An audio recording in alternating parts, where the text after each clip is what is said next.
Okie dokie, ladies and gents, we're back after a long, let's say delay. I'm not sure what we'll call it, but we all know it was due to COVID. Couldn't really have anybody over to do the podcast. It went against all my instincts, and it went against just some basic principles as well. I didn't want to put anybody in jeopardy, nor did I want to be put in jeopardy. You know, all that stuff, but we're back, and tonight is a different podcast than what we're used to doing. Tonight is more of a debate that I am called upon to mediate. And mind you, I put the debate question out myself to the soccer community after one of our people that's here tonight was talking about it, because it is a sensitive topic. It is an important topic, and it's important that we examine both sides to this argument tonight, and hopefully we learn something. You know, I was always told growing up, never get in an argument hoping to win an argument. Go into an argument in hopes that you're going to learn something. So tonight, it's probably not going to be an argument as much as it is a debate. So without further ado, I'm going to introduce two fellas that have joined me here tonight. One of them brought a beautiful bottle of wine, and he is celebrating a glorious victory for his beloved Inter Milan, and it's a big congratulations to him and Inter. None other than Jay Mastrogiacomo, who is the president of Windsor Soccer Club. Jay, welcome back, my brother. Hi, Rob. Glad to be back. Good. Good to see you. Good. It's great. Always great to see you. Thank you for swabbing me on the way in. I appreciate that. No problem. Is that what they call that? And our person A here, the person who is kicked off many great debates, and this debate again touches him in particular. It's always been a topic of big conversation with our circle of friends and our circle of peers within the soccer community. But person A has brought with him some chips tonight. That was a host request, and his always jovial personality, and that person is Dave Jazz. Welcome back, Dave Jazz. Glad to be back, Robbie. Good. I'm glad. I also thank you for swabbing me on the way in. Wait, he had his temperature checked, though. Yeah, I had to wash the thermometer after.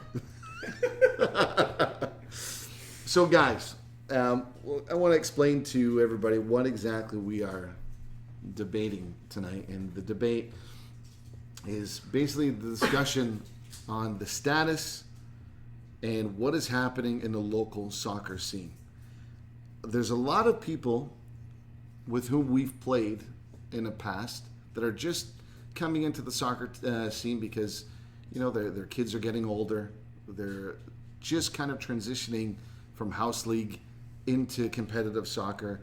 And I hope that this is a good educator, basically, that they can use going forward to help them navigate the very complicated world of Essex County soccer. Because, again, it's going to be very important for those people, and it's important for us to know what's going on, have our facts straight before we can make these opinions. So the debate tonight is essentially, if we have a regional representation in the city, which we do the soccer-minded folks who possess the best athletes as their children, do they push them towards the regional representation in the city as opposed to a lateral movement or perhaps a southern movement, depending on who's looking at the situation? And the other side of the coin, is it better for one to explore lateral movement options up and down the soccer hierarchy as opposed to sending them right to the very top and focusing on sending them right to the very top?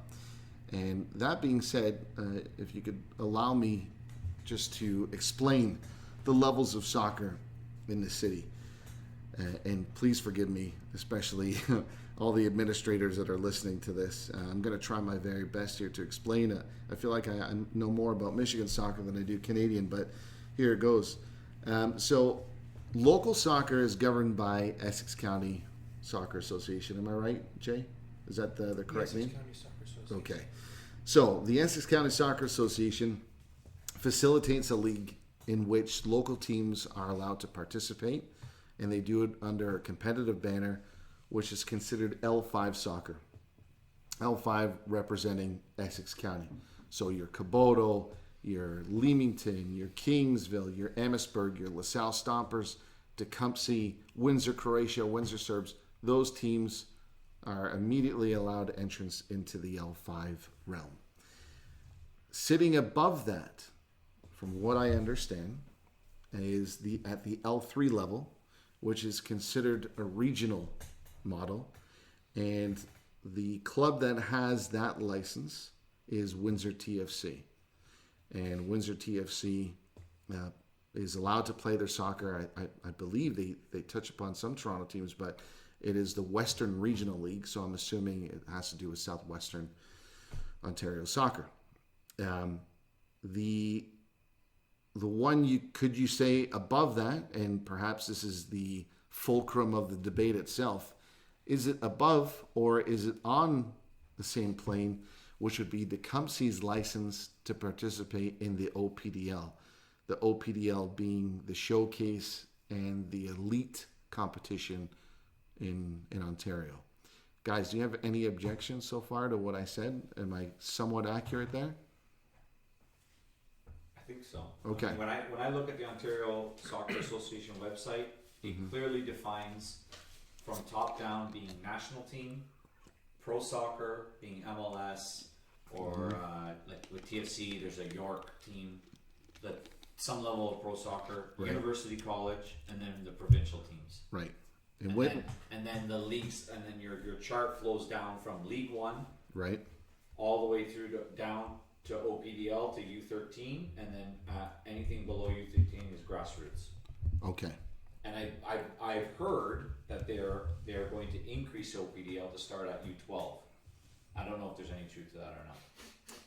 Okay. So it clearly defines on the OSA website, from what I can see, is that it's grassroots, U4 to U12, and then from U13, the pathway, the talent pathway is OPDL from U13 all the way through to seniors up to League One. Okay. Now, that being said, there is a vague description of how soccer is supposed to work within this county. Now, before we start examining that, what I wanted to do, and I was letting both Jay and Dave know before we started the podcast, the amount of emails and phone calls that I received, that I made to try to get my facts straight, but not really having a full respect of just how sensitive this topic is within, let's say, the county, not just the city. What I want to do before we launch ourselves into L5, L3, OPDL is to use some comparative analysis here. So comparative analysis, Jay, you've coached in the States. Dave, you've coached in the States. Both of you did it under a Vardar banner, Vardar Windsor banner. If we look at the American model is, I don't want to say it's built like the Essex County model, but they do have a hierarchy of licenses there. We all know that anybody participating in a Michigan league, you have access into the MYSL, which is the Michigan Youth Soccer League, which is kind of, I would say, like their L5. Then you've got the MSPSP, Michigan State Premier Program, which I believe is kind of akin to their L3. Then after that, it gets pretty interesting. You had the MRL, but they've now changed their name. I forget what they're called now. I think it's something to do with Midwest. Then you have your Reserve Academy League, which is now called the ECNL, if I'm not mistaken. Then you've got the Big Show, which is the highest level of soccer you can play in the United States, and that is with the newly founded MLS Academy Development League, right? Formerly the USDA. So that starts at what age? That starts now at U12. Okay. So now at U12, if you're good enough to play, and let's just make this clear, for the boys' side, I believe Vardar and Michigan Wolves hold that license to play at the very top. The girls' side, I believe it's Jags and the Michigan Hawks. I want to say Nationals as well is in there, but I don't know why. In my mind right now, it's the Jags and the Hawks. And you know what? Maybe the Hawks amalgamated with Nationals. I'm not entirely sure. But shame on me for not knowing that. But again, Michigan does have its hierarchy, just like we do. So if you want to play at the highest level, you're a boy, you're probably going to have to choose Vardar Wolves if you can make that squad. So that's the American model. So just to add one thing though, because I think it's important. Inside, if we go all the way back to what you compared RL5 to, which is the NYSL. Yeah. Inside the NYSL, there are, in some age groups, 5 divisions. 5 different divisions, Exactly. right? With, let's say, red being the highest, That's right. then white, then blue. So you could play in your L5, but then you could also play in the NYSL Premier, like, or whatever they call the red division. Yep. Or you can be an NYSL Blue division, right? Right. No, there is a hierarchy. And there's definitely a gap. I've never coached in the Directors Academy or anything higher than NYSL Premier. I've watched a lot of Directors Academy or the old Directors Academy games, but I've played and coached I've coached in different levels of the NYSL. There's definitely a difference between Premier to the lowest league. Right. In my experience, anyways. Sure. So, and I'm glad you said that because of the amount of people that live there, Right. the population of states. I mean, in the NYSL alone, you could be looking at 6 divisions of, every league having 10 teams in it.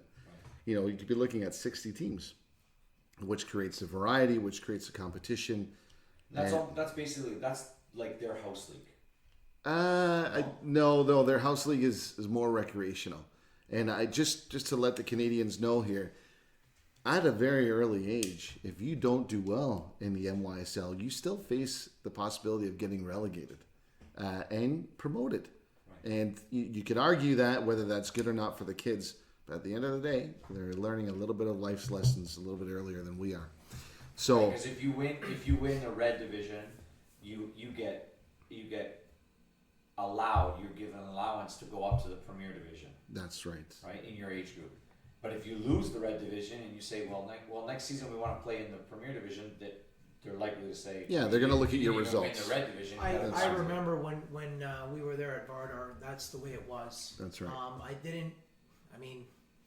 My apologies for not understanding all the complete details, but I remember there Right. being a lot of teams in our league, and there's promotion and relegation status Sure. there. So Yeah, and I enjoyed that. It gave the kids a little bit of taste of what it's like in Europe and South America, and they strove. They couldn't sit on their laurels. But again, the guys that we were coaching were in their teens already, and they were kind of our battle groups hardened were a little more bit. or less, yeah. Yeah. So now I'm going to go to the extreme. I'll go to the Argentinian model, which is exactly the same as the Brazilian model. Not one Argentinian athlete or a Brazilian athlete pays to play the game. In South America, it is association soccer. So on your block where you live, chances are within that mile, there's going to be a club. And that club is founded by the local it is funded by local municipality and usually the local newspaper. So everybody in those areas has the newspaper, and they basically essentially sponsor the event. So if you're living in South America, you're not having a lot of money, so your chances of playing rest heavily on these associations. When it comes to promotion and relegation, yes, they do face that, but in youth formats, they are up until the ages of 14. They're playing futsal, they're playing 5-a-side, they're playing 7v7. They're not even thinking about 11v11 and tactics. They're knowing a model, they're learning technique, they're learning all sorts of things about their coordinative abilities, and that's what they're into. When it comes time for them to be 11v11, the tactics are rammed down their throat. That's just the way it is over there. So, can I ask a question? Yeah. You have experience there. Mm-hmm. How many games would you say a 12-year-old in Argentina and Brazil plays a 12-year-old that plays soccer, Right. how many games in a year would you say that child plays? So Argentina's. Futsal, 7-on-7, 5-on-5. Oh, How many good games God. do they play? Well, you could break. Okay, let's break it down over 4 months, because they used to schedule their games in a spring and fall format. They never played in a winter or summer over there. So you would probably be looking at around, if anything, 20 league games per fall, and then another one in spring, depending on what they're doing. But with futsal and the other stuff that they're doing, poppy football they call it, those kids are playing anywhere from 50 to 60 games easily within a couple of months. But the other thing that's to be said, and I'll throw this in there, I love throwing this statistic out. That Swedish scientist did that cultural survey on soccer players, and he looked at all the kids in Europe and how many hours it takes to become an elite footballer. And the answer is 25 hours a week that a kid from Italy needs to be playing and participating in order to make it at the highest level. In Canada, you've got, on average, 4 hours of training a week, right? And how many of those players are going home Doing to something play? on their own. Well, we're only allowed, really. Well, Really, you're only allowed. you're- Structured club training. Right. You're capped, right? We're told you're capped at how much time you can spend training. right. They're capped, but this is why the manifestation to tell the kids to go play on their own, go into backyard soccer. It's going to teach you a lot more. The game itself is the best teacher. So, again, that being said, you look at this juggernaut, Argentina and Brazil, the way how they're doing things, and again, it's a religion over there. There's no getting by it. This is why, in my opinion, they're so far ahead. When you look at the American model, I think it is a case of a plethora of clubs coming together with all the money that they have, all the options. It makes it more conducive for the kids. And then they have the option. I like that coach better. He's a better coach. I'm going to go learn from them. The Canadian model, it just seems like we're running up the hill against the wind. And this isn't going to be a pissing match on everything Canadian soccer, because I think we do a lot of things well. But going into this, transitioning into what we believe is the crux of the issue with Essex County soccer and development, we need to be conscientious of those other models. So I'm going to ask you first, Dave, where you played growing up, if you weren't involved in nationals, what was the reason why you didn't play for nationals? And Jay, I'm going to ask you the same thing, because you guys were both involved in the same generation where FC Nationals was the pinnacle where you needed to go to play at the highest level, right? Yeah, they were the top of the peak. So Dave, tell us, you're with the Voyagers when Yeah, you spent on. so when growing up for me, soccer, all of soccer, from what I know, happened out of Fortress Track, the Windsor Soccer Club. Right. Everything happened that way, right? And it was, not too much different than now. It was a lot of parent coaches, Right. A lot of immigrant parents who were Sure. coaching their kids or their nieces and nephews, and it was a house league format, but it was uber competitive, and coaches were allowed to Be on the field?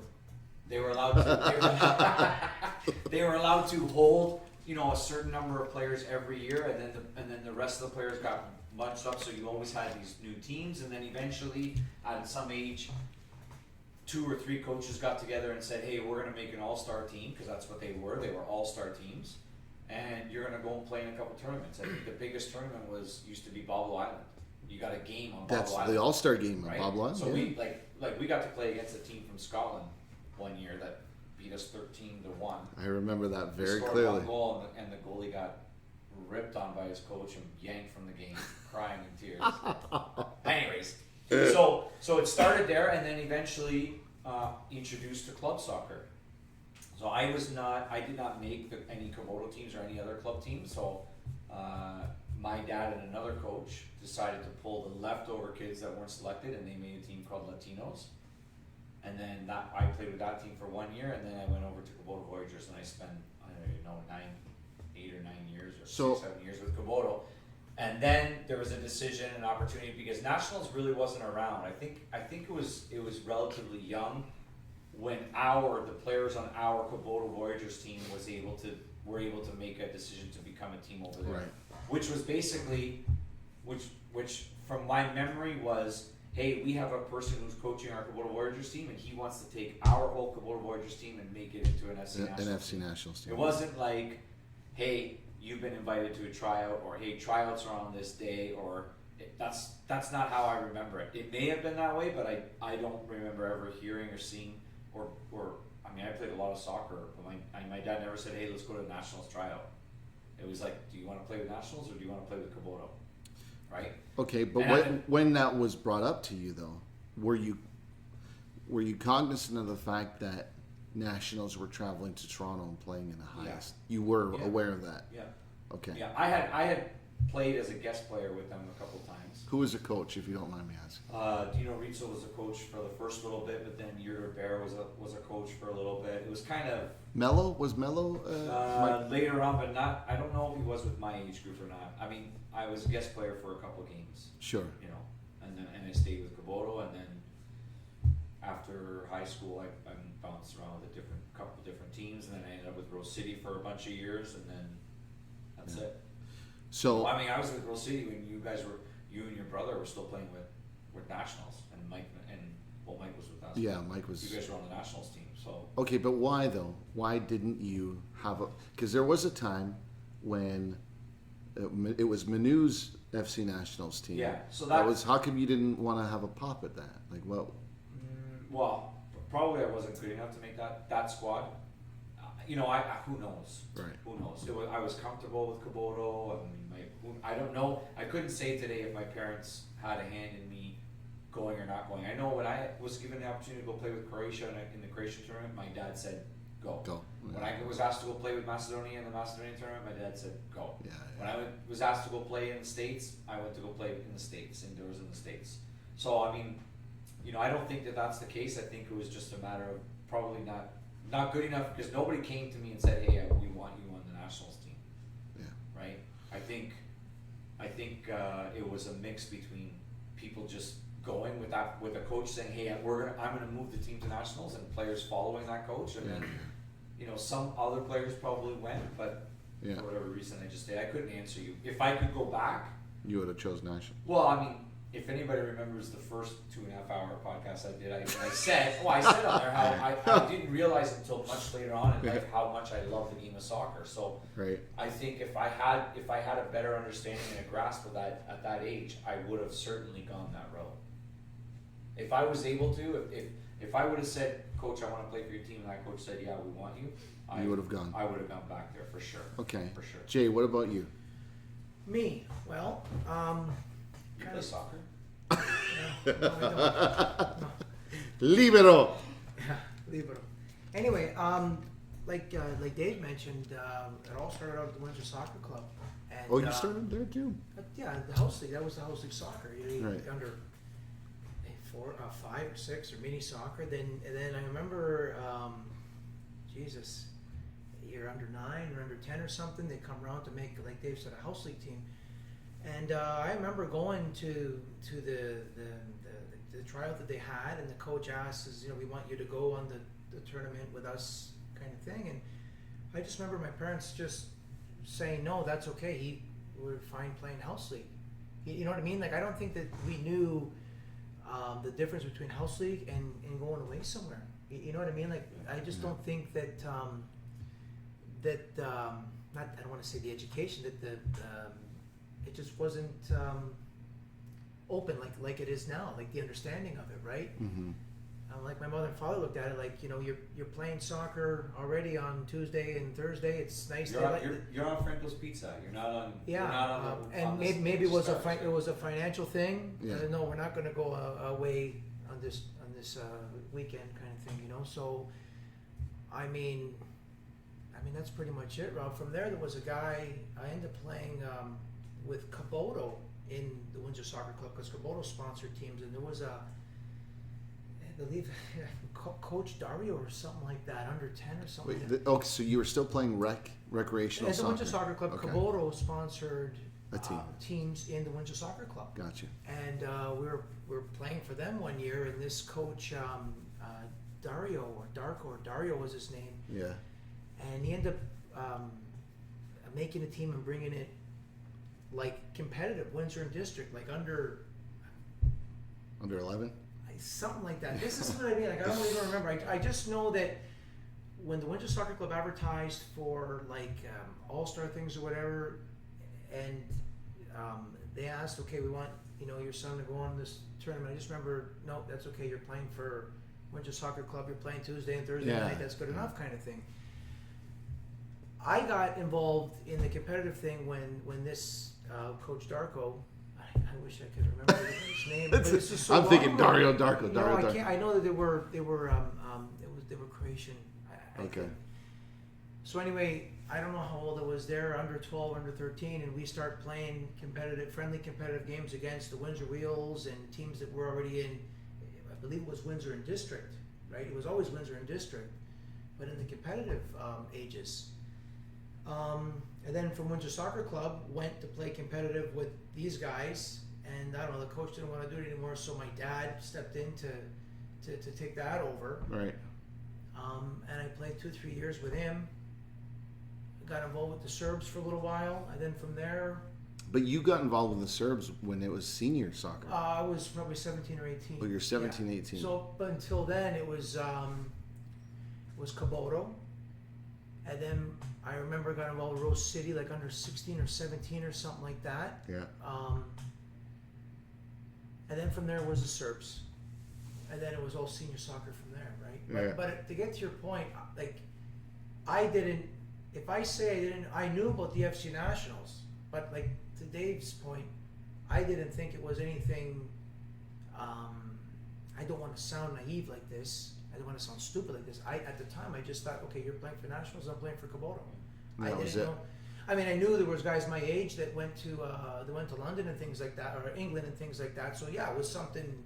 A competitive group. It was a big group. They did things like that. Okay, you're playing there. Right? I'm playing at Kubota. So Sure, it was, sure. you know what I mean? I don't know what else. It's right. I don't know if it was a sheer vanity on my part. I was hell bent for leather to wear an FC Nationals jersey. My age group, 1978 in particular, you didn't find a lot of kids that were soccer crazy. I found that in the 76s, 77s, 79s, my brother's age group. There are a lot more soccer-centered kids. My age group was like an island of the misfit toys. There was just, hockey players that chose to play soccer, and there were guys that just really weren't into it. The only guy I knew that was into it, who was a phenomenal player, was Jeff Ferreira. My age group was 78. So that being said, I would have walked miles to practice just to play for FC Nationals because I knew what it was that they did. I loved the ambiance when you walked into the running shoe. Sure. Mike Barasilevsky, Dan Doherty, Rick Clues, all the guys that were involved at that time. They had Nationals tracksuits hanging up, and I just thought, fuck, I want to wear that N so bad. I wanted to get onto that team, and I thought, I don't want anything else but that. So it was a matter of awareness. I think a matter so. Of awareness, right? Like, I do. I really do. I remember I wore my Nationals jacket so bad, Jay. We used to have Score. But you wore it. And I wore it all the time just because I was so proud of being involved in a club that my blue turned into a light blue on a jacket. It was pathetic, really, but that's how bad I was into it. Well, when you get older, I guess as we got older, because we were both the same age, I mean, you learn about these things. Where this club can play at, the level they can play That's at, where right. they're allowed to play. Listen, you know, when I guest played for that nationals team, I'm telling you very honestly, there was no way I could play consistently at that. I was way out of my element. I really truly was. Like, those guys are they're knee deep into their season. They've already gone Sure. around one time for the whole schedule and Sure. lost every team by 5 or 6 goals clear, right? Yeah. So they're just starting to come around. I mean, I don't know if that gap has shrunken at all, but the divide was very, very wide. Now my 76 Nationals team was filled with mostly players that have won for most of their youth soccer lives. Sure. Yeah. Locally. And I was just out of my the speed, the size of the fields. Everything, right? And now in that group, I can tell you, there wasn't really, like when you say I had that person, I had that Jeff Ferrer, that person for me was still playing local soccer. Really? Right? If in my own 76 year, those 2 or 3 players were still playing local, right? There was really only one guy that I was like, man, this guy's really good and he's playing on nationals, but the rest of the group, not that they were bad players, but I didn't really make a connection to say, I want to get to where that person is, because if I was looking into a mirror for somebody like that, they were playing local. Yeah. Right. See, the reason why I'm asking this to you guys, because I want to know if it influences your stance on this particular debate. And so let's get into the debate. And I'm going to start with a question first to really kind of premise to where we're going. When you look at Windsor Soccer development, we'll start with you, Jay. Why are there so many frailties in our development as a county? Why, when you look at Toronto, when you look at London, when you look at Hamilton, you look at all these other places, and I don't buy the population shit. I really don't. When I look at I don't care if it's a soccer crazy country or not, and it was brought up to me in an excellent example today on the phone. Iceland's population. When you think of Iceland, you don't think of soccer right away. You think of strongman competition, but the thing is, they're committed to it, and they're committed to a goal. Why the hell are they developing so much more rapidly than a westernized nation like Canada? When you focus on Essex County, where do you see the frailties? Well, that's a very detailed question. Hey, listen, I know you're president of Chicharo. I know you've got things on your mind that you don't want to... I just found out you're president. Congratulations. But as a president... I cut the grass last week. I had to pay for the gas. That's what it's like to be at the top. That's right. But you see it, Jay. You've been at the grassroots level, and you've been president now. So where do you see the frailties? I think if you were to dissect it and get down to basics first, because if you take care of small things, the big things fall into place, right? Is that fair to say? Sure, yeah. When you look at the individual coach, does the coach care to teach? Does the coach care to win or lose? What is the objective of the coach? Is he there to build a team to win? What age group is he coaching? Again, is he there to win? Is it more important to focus on the kids that need it? Right. Is it more important to focus on the kids that don't need it and leave the weak ones behind? I think if coaches and managers can do the best they can to become more educated, because nowadays we talked about awareness and how it was 25 years ago to now. Everything is on the internet. You need a session, it's there. You can do your due diligence by trying to come up with the best session, how to talk to a kid, how to make the child understand. I think that's one big issue. I think the coaches should be maybe challenging themselves a little bit more, and maybe if they can't do it, bring somebody in, whatever. But I think coaches have to challenge themselves a little bit more. Clear out the objectives, understand what the objective is, what their identity is, and going forward, teach the kid based on that model. And I'm just talking coach to a player. And then you've got to grow from there, right? Am I making any sense what I'm saying, guys? No, you're making sense, yeah. Now, Windsor as a whole, are all the coaches from each club around town on the same page? Are some out there to make money and some out there for their own free time? Or some out there that really care for the kids and some out there that they could care less? You know what I mean?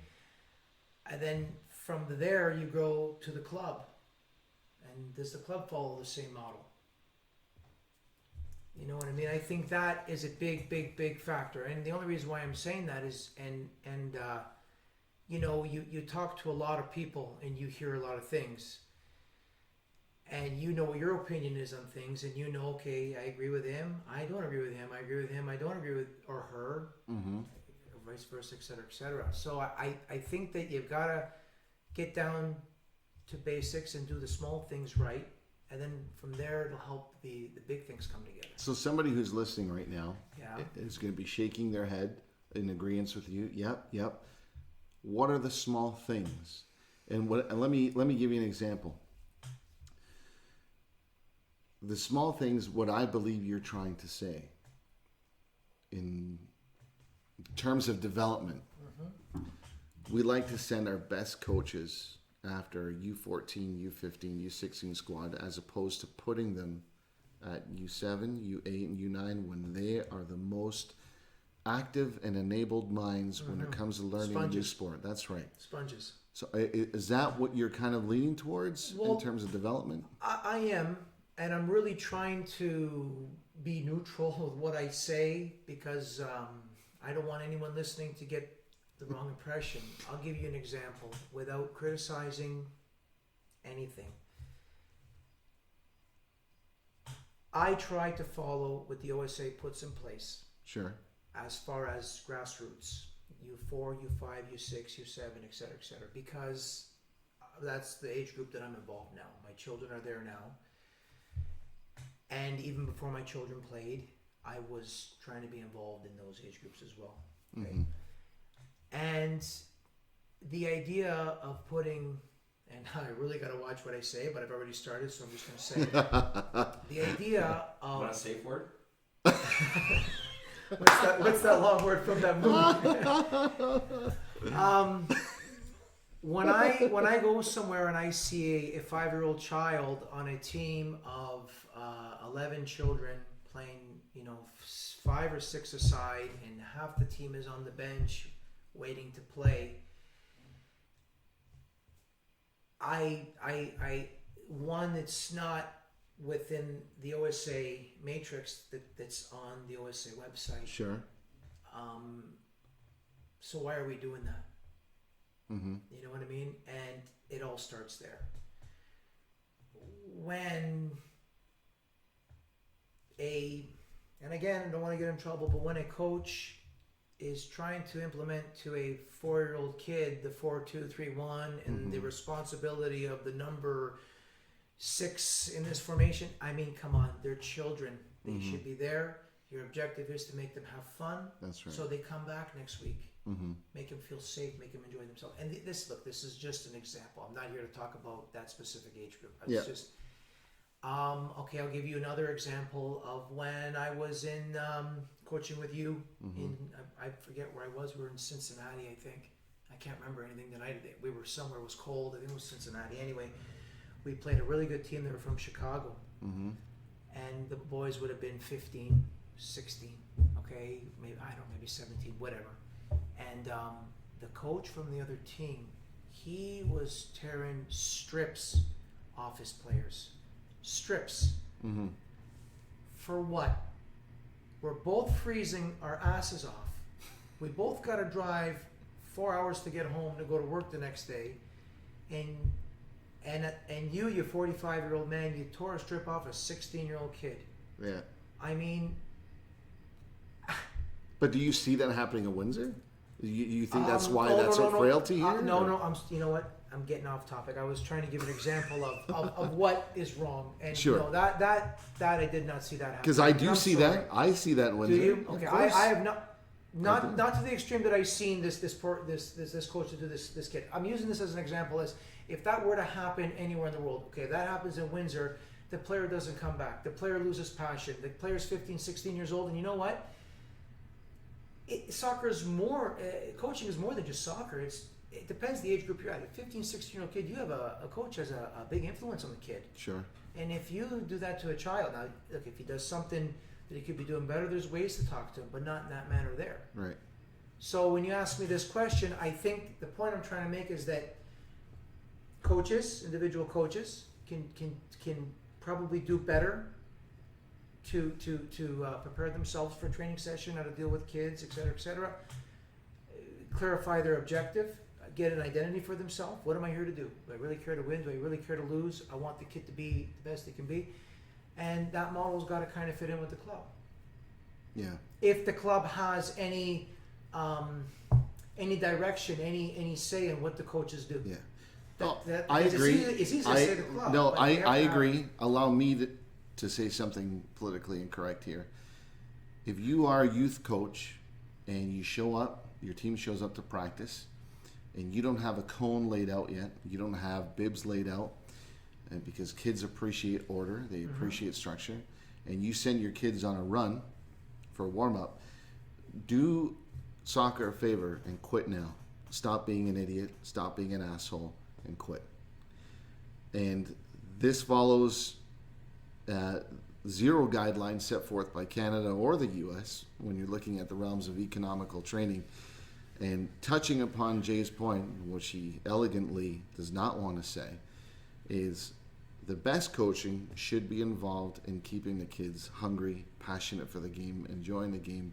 And for as long as we have divvies out there who think they know the game, it's not going to work. It simply is not. When I see a coach send his kids on a run, something inside of me dies. Something inside of me says, what a session those kids are going to have today. They're going to have the worst session around. And I'm being completely honest, completely candid about this. I think, and I see it all the time. Yeah, Rob, don't get me wrong. You can come to a session I run and point flaws in a session that I run. I'm not trying to say that I can run a session better than you. What I'm trying to say is, if a coach is fair, and even if it's a parent, because God bless the people that go out to coach, because if they don't go out to coach, then the kids don't play. Yes. Right? But we're talking about frailties. Okay. This is a frailty. Yes. So the idea of the volunteer coach is a frailty. That I know. Yes. I know I get it's where you're going, yeah. I know it's incorrect for me to say that. It's a fucking frailty. And sorry about my language, but this is the problem. One of the problems. You've got great volunteer coaches, but on average, it is bad. Dave, tell me what the frailties are. And I'm going to pose this. Somebody from Argentina comes and asks you, hey, what's Windsor Soccer like?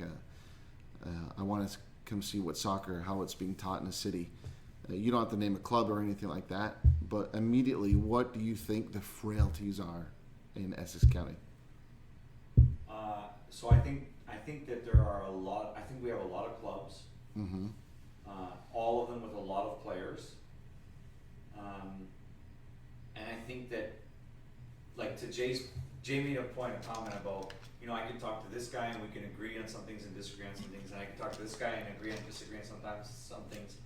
And I think that I believe that right there, that small analogy, that is the biggest frailty.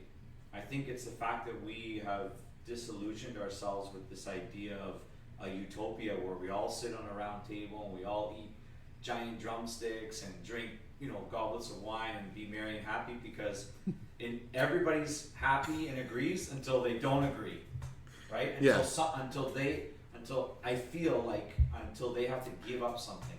Right. They feel like I have to give something up. I don't want to give something up. Why do I have to give something up, right? Mm-hmm.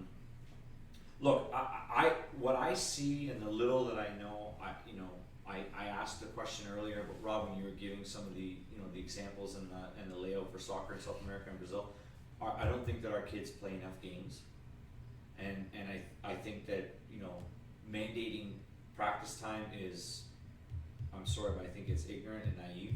I think that we have a systemic problem in our city with the soccer culture just not being able to come to terms with house league and competitive, and that there are kids that fit in one or the other. And I'm not saying today that Sarah and Joey, who are house league today, will never be competitive. I'm just simply saying that we need to be okay with the fact that there is competitive today, right now as we speak. There are competitive players in every age group, and there are house league players in every age group. And I think sometimes we struggle with just accepting that and saying, Jay wants to play soccer 4 nights a week, so give Jay an avenue to play soccer 4 nights a week. Right. Where Dave just likes to be with his friends and practice 2 times a week and get the uniform. So give him an environment to do that. But it's true what you Right. say. What you're saying right Yeah. now is true. Yeah, Anyway. it is true. It is true. So look, Rob, we've talked about this so many times, and we can go around. Honestly, you could have any 2 people sit in here, and we would go around and around in that circle, right? I mean, coaching. I agree with you. I think that So people who are qualified or are deemed to be the best coaches, I believe they should be coaching at the youngest levels. Yeah.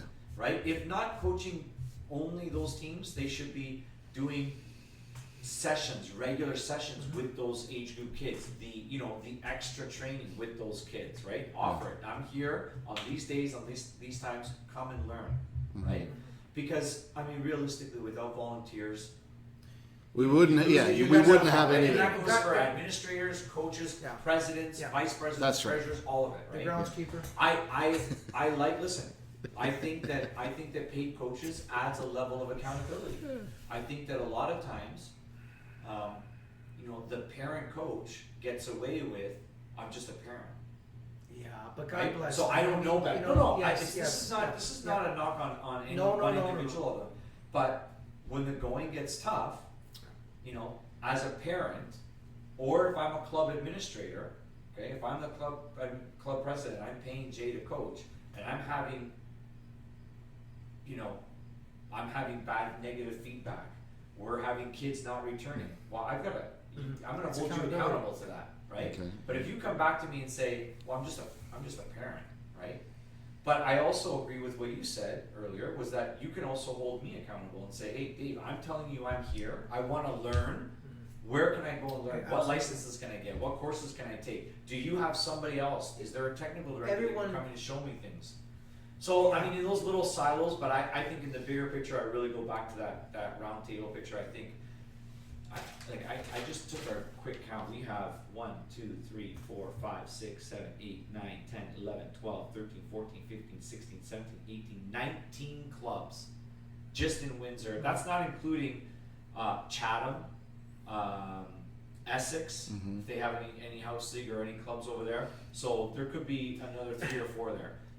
Those are clubs that will hold teams from U8 all the way up to Sure. And they need 3 teams to be considered a club. And then right? and then I mark, like, for example, there are clubs in here that are not really their own club. They have their own name, but they're affiliated with other clubs, right? But they still Like have who? Can I have an example? Well, I believe that I'm correct in saying that Teutonia flows through Kuboto, Hellenic flows through Kuboto, McAuliffe Park, their house league, and South Windsor Youth Soccer Club, they flow through Kuboto, right? So Right, but they're not.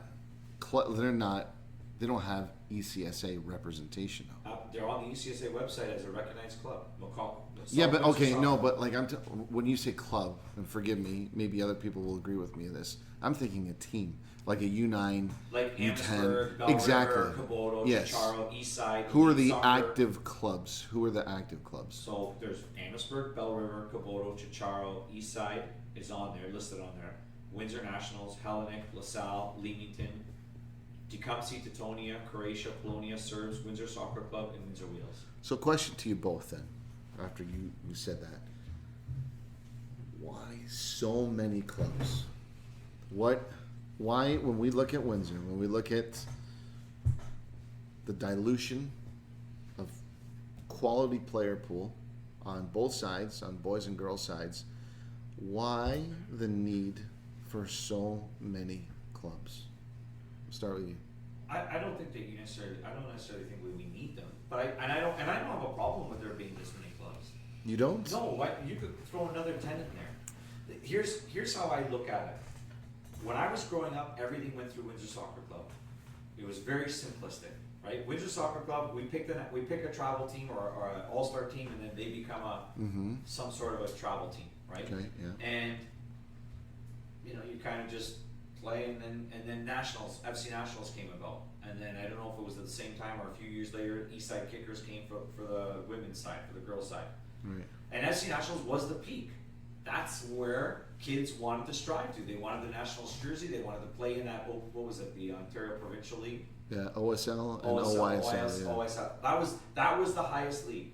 Right. And then something happened where locally in our district we decided to push them down. Or I don't know what it was. We took away their license or took away their ability to be. And for a couple of years we had nothing. I think 2 or 3 years we had nothing. We didn't There was no peak. We were kind of just the base of this pyramid, if you will. And you know what I think? I think it was a complete and total blessing to us that the Canadian Soccer Association bestowed down up to all of their provinces and said, here's what we're going to do. And the provinces then said to all of their districts, here's what you have to do. Here's our talented player development program, or LPD, or LTPD. Long-term player development. So, but here's our structure. Right. We're going to let you guys have your leagues, but we have talented pathway that floats to the top, and we're going to have our peak B, the OPDL. And we're going to send out a mandate that any club in any district can apply for it. Here's the boxes. Go. So we're sitting at a round table. All of these clubs are sitting around the table saying, my coach is the best. No, my coach is the best. No, my player is the best. No, my uniform is the best. No, my facility is the best. Guess what? Now, so we agree and we disagree, and we're constantly just pushing a plate of food back and forth.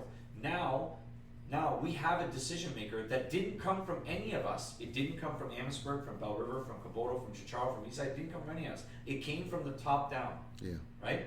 Soccer Canada says to all of their provinces, you're going to do this. And the provinces say to all of their districts, you're going to do this.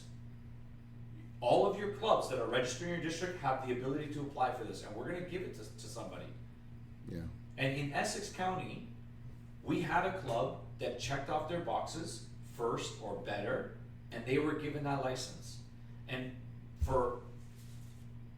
in no other way can you explain it. If you're looking for a talented pathway for players to play at the highest level, in what Soccer Canada, Canada Soccer, and Ontario Soccer say this is the highest, Right. It's OPDL.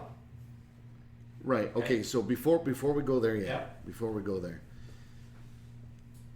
we went through the frailties. And so I hope I didn't put words in your mouth, Jay. I know what you're saying, developing at an early age. I didn't want to put the words in your mouth saying volunteers are the problem. That's my philosophy, not yours. Listen, you want me to keep my ass on the No. club. That's what you want. Listen. Clearly it's a sore spot with me, and this is what leads me into the next point about the importance of philosophy. You're talking about the OPDL, the mandates coming from OSA, the mandates trickling down, cascading down from ECSA to us.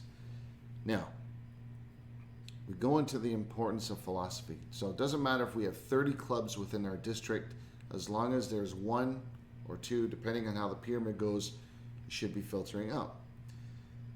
Somebody asked me the other day, Rob, where would you have your son and daughter be sent to? Which club to develop? And I thought hard about it. I couldn't say my club. I couldn't say Kubota. I couldn't say Chicharo. I couldn't say Windsor. What's Windsor's competitive arm? Windsor Soccer Club? Yeah, Windsor Fury. Or Windsor Fury. I couldn't say Croatia. I couldn't say Serbs. I couldn't say anything because it came down to one thing, and this is where we talked about the frailties. Who's coaching? Because, again, I'm drawing from my own experience, and I think things have improved. And out of respect for their families, I'm not going to mention names. But my first 2 years being involved in FC Nationals, we were placed in the highest league in the OYSL. We had 2 guys who didn't know soccer. One of them didn't even know soccer as a sport. He was a volunteer. And he volunteered as a coach for FC Nationals. A roster of 18 of Windsor's so-called premier players. And it couldn't even tell you what an offside trap, couldn't tell you how to bend a ball, and nothing like that. The other guy was a lunatic, in my opinion. So and this, ladies and gentlemen, this isn't me being vindictive in any way. I'm being very honest in my assessment, and if I were to name these people, you all would agree. You all would agree. So I wanted to play for FC Nationals. I wanted to play at the very top. When I looked at the age groups around me, there were fantastic coaches. My age group in particular, it was in utter shambles as to what we were exposed to. And that wasn't FC Nationals' fault. It's a problem, as was just discussed by these two men right here, the frailties of Windsor. Lack of quality coaches in important age groups and positions. So, that being said, the importance of philosophy within your club. I would love to see, and I would love to hear a discussion one day, and this is what I try to preach at Amherstburg, to come up with a club philosophy, a club DNA. And it happens in the senior level. If you're back in the day, if you were playing against Croatia, you knew you're going to be playing against a 5-3-2. If you knew you were playing against Serbs, it was probably going to be a 4-4-2. If you knew Kaboto, depending on who's coaching, 4-4-2. Anyways, I can go on and on and on.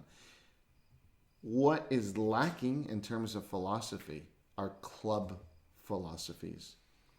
And this is where I have a big problem with hierarchies.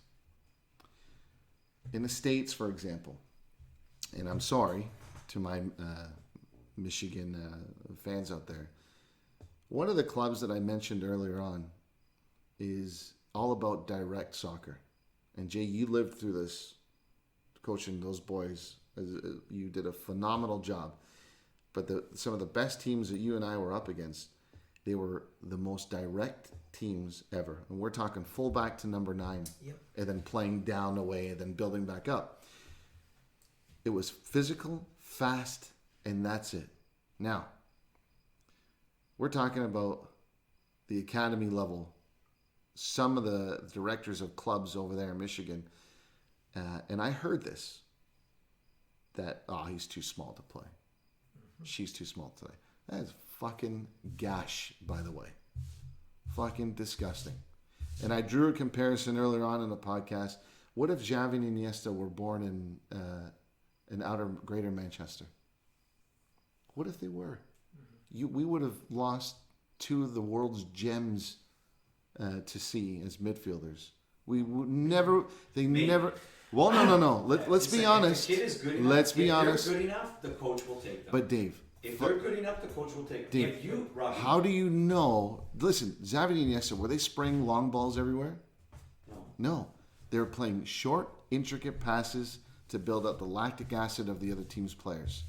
You think in England and the Premier League in the early 90s that they would have been spraying short passes? They wouldn't have been doing that. I can guarantee it. I think that when Arsene Wenger finally took over Arsenal, I think we started to see the introduction of more of that.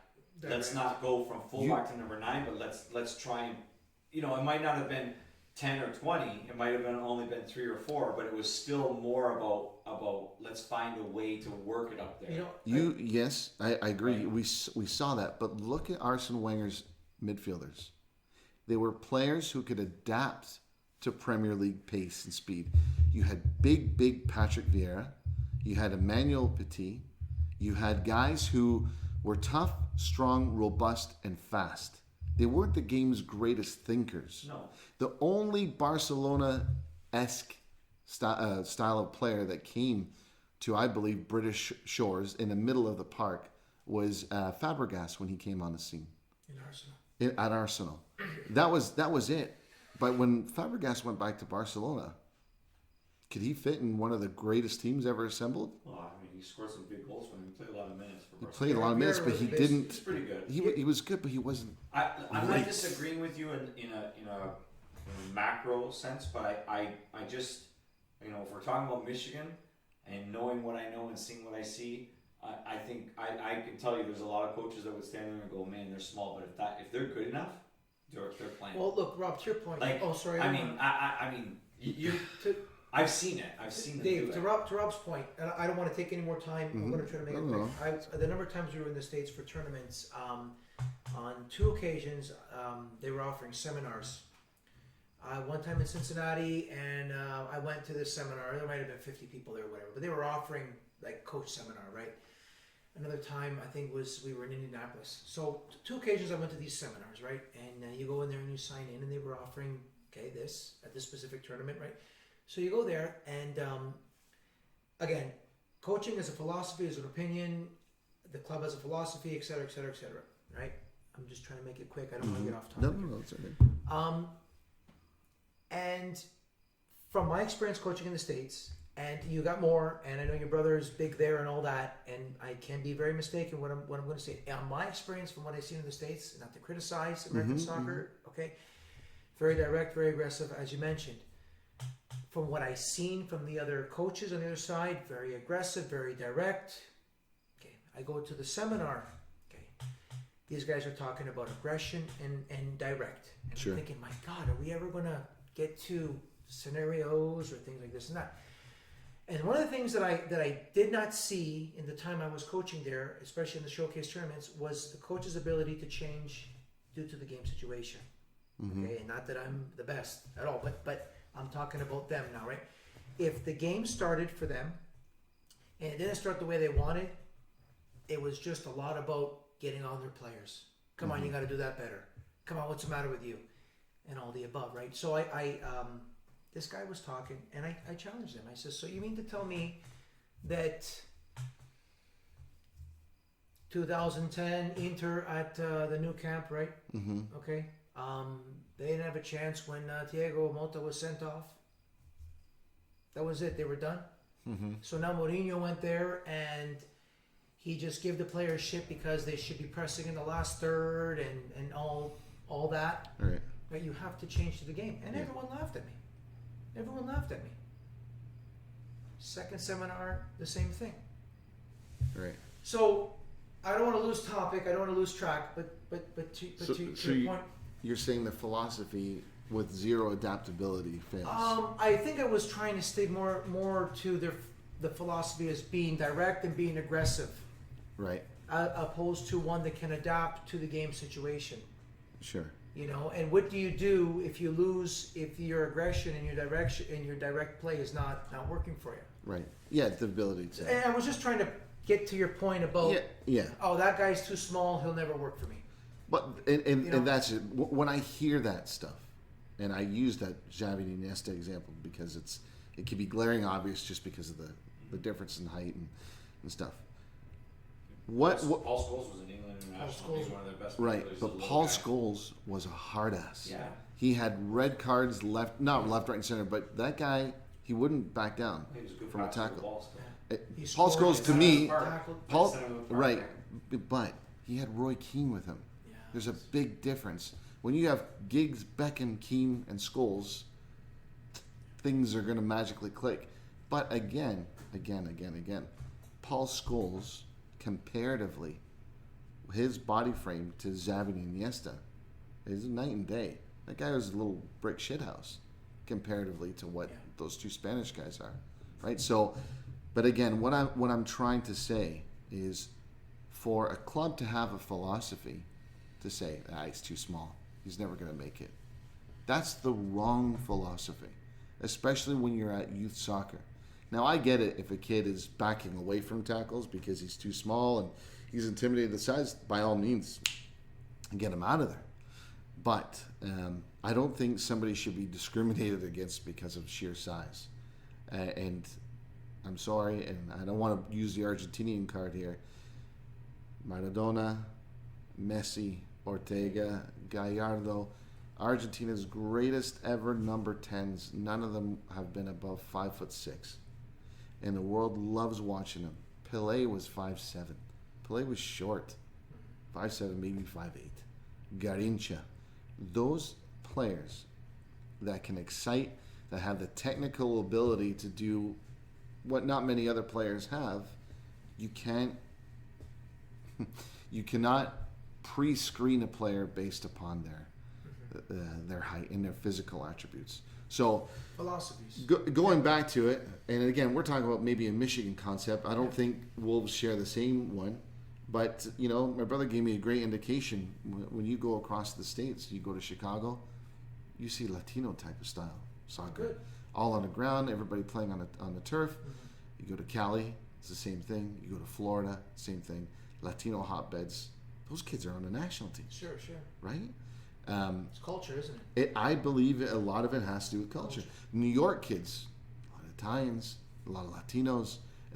What I'm saying is, because where you're born doesn't make you predispositioned to be on the national team, but it helps when you are into a culture that is not biggest, better, faster kind of a thing.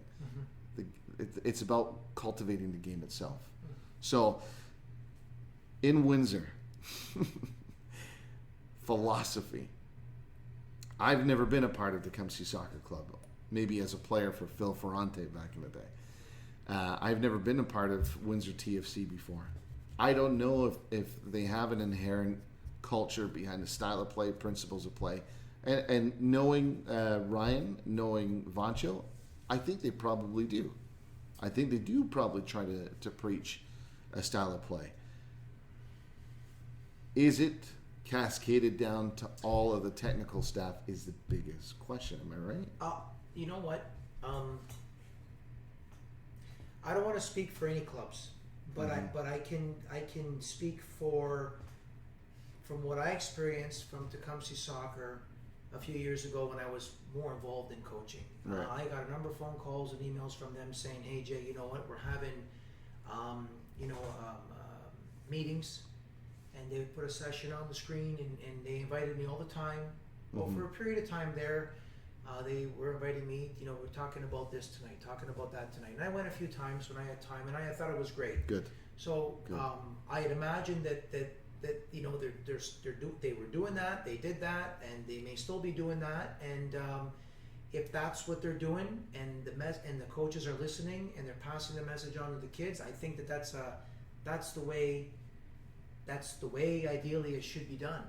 Right. I can speak on behalf of another soccer club that I know very well, that we've tried a number of times to have coaches meetings just to talk about soccer. It's not that I need to tell you or anyone needs to tell you what you should be doing with your team, but come out one day, we'll put something on the screen, we'll talk about some opinions, we'll pick a topic. Defending in the attacking third, pressure in the attacking third, whatever you want to talk about. And how many times we've tried to do that and nobody come out. So you say philosophy. Philosophy is one thing, but if getting everyone on the same page is something else. What if they're paid to do it? If they're paid to do it, I would think the accountability is what needs to be.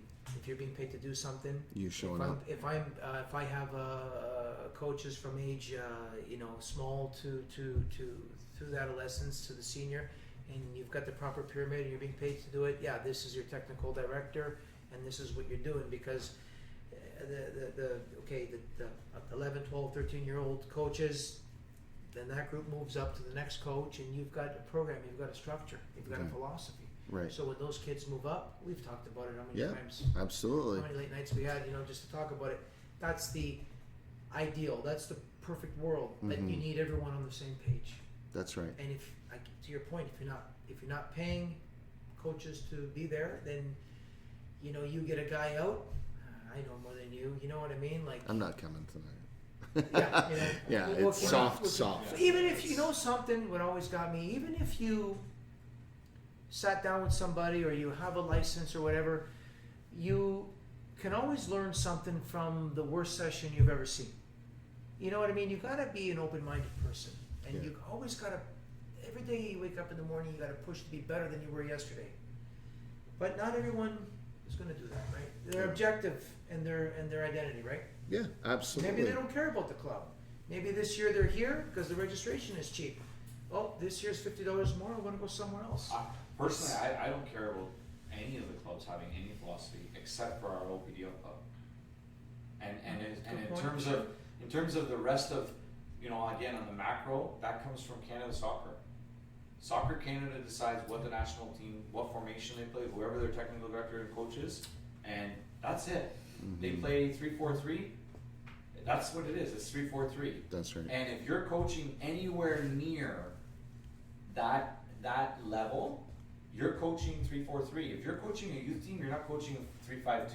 You're coaching 3-4-3 because that's what the technical director for the national team says that you're doing, Right. or the coach. So that's what you're doing. Again, there is, in my opinion, very clear drawn lines now in our community.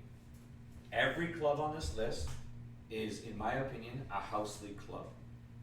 So I shouldn't say I don't care. It's not I don't care personally. I really don't. If Chicharo or Teutonia or Bell River or Kubota have a coaching philosophy or system. Mm-hmm. I think that their goal should be to provide an avenue for as many kids that want to play under that umbrella to have a good time with good experiences. At that make L5 level, sure. make relationships, learn from good, learn from bad, struggle, victory. Everybody get a chance to score a goal. Everybody get a chance to do a scissor kick. Everybody get and when there's any one of those children by their own doing shows or requests something more to be challenged, they should immediately be directed into what our player pathway is.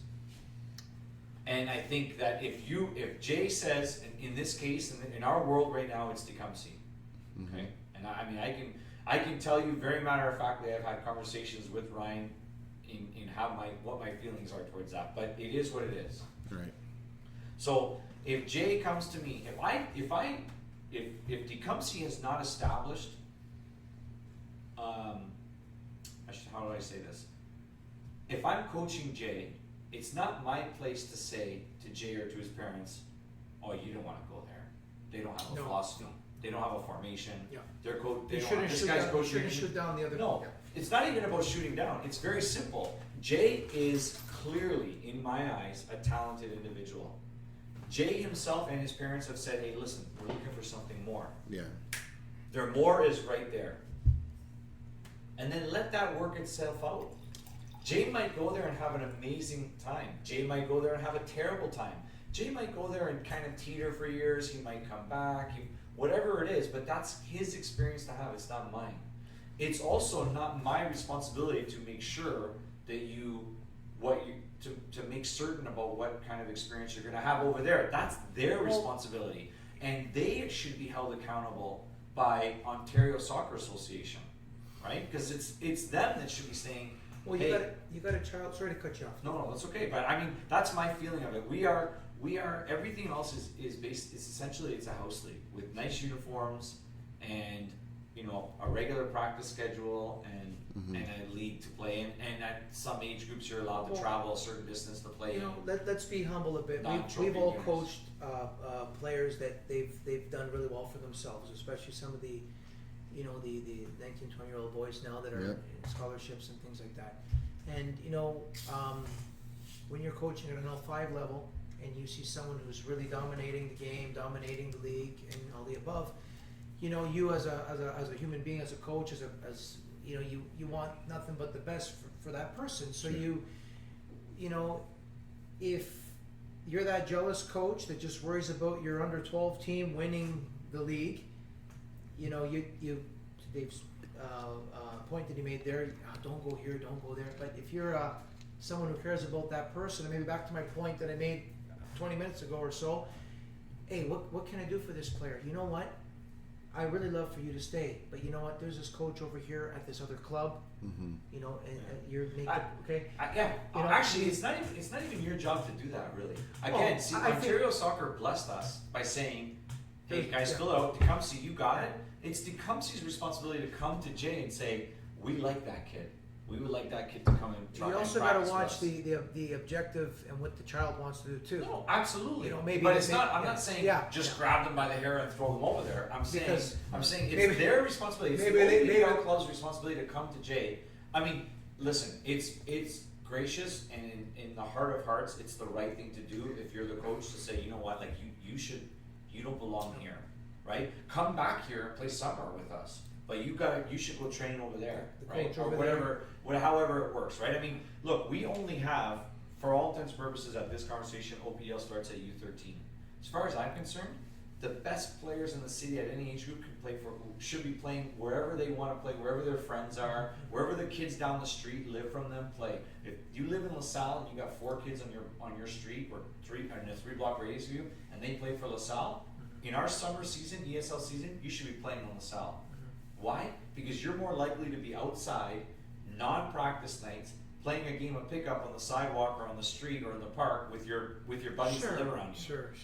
Right? If you're U9 and U10 and you're driving from LaSalle to Tecumseh, or to, if Bell River was the OPL, to Bell River, you're missing on those experiences. Everything is structured, which I don't necessarily think is a great thing. However, if you're doing ECSL in LaSalle, this is my belief.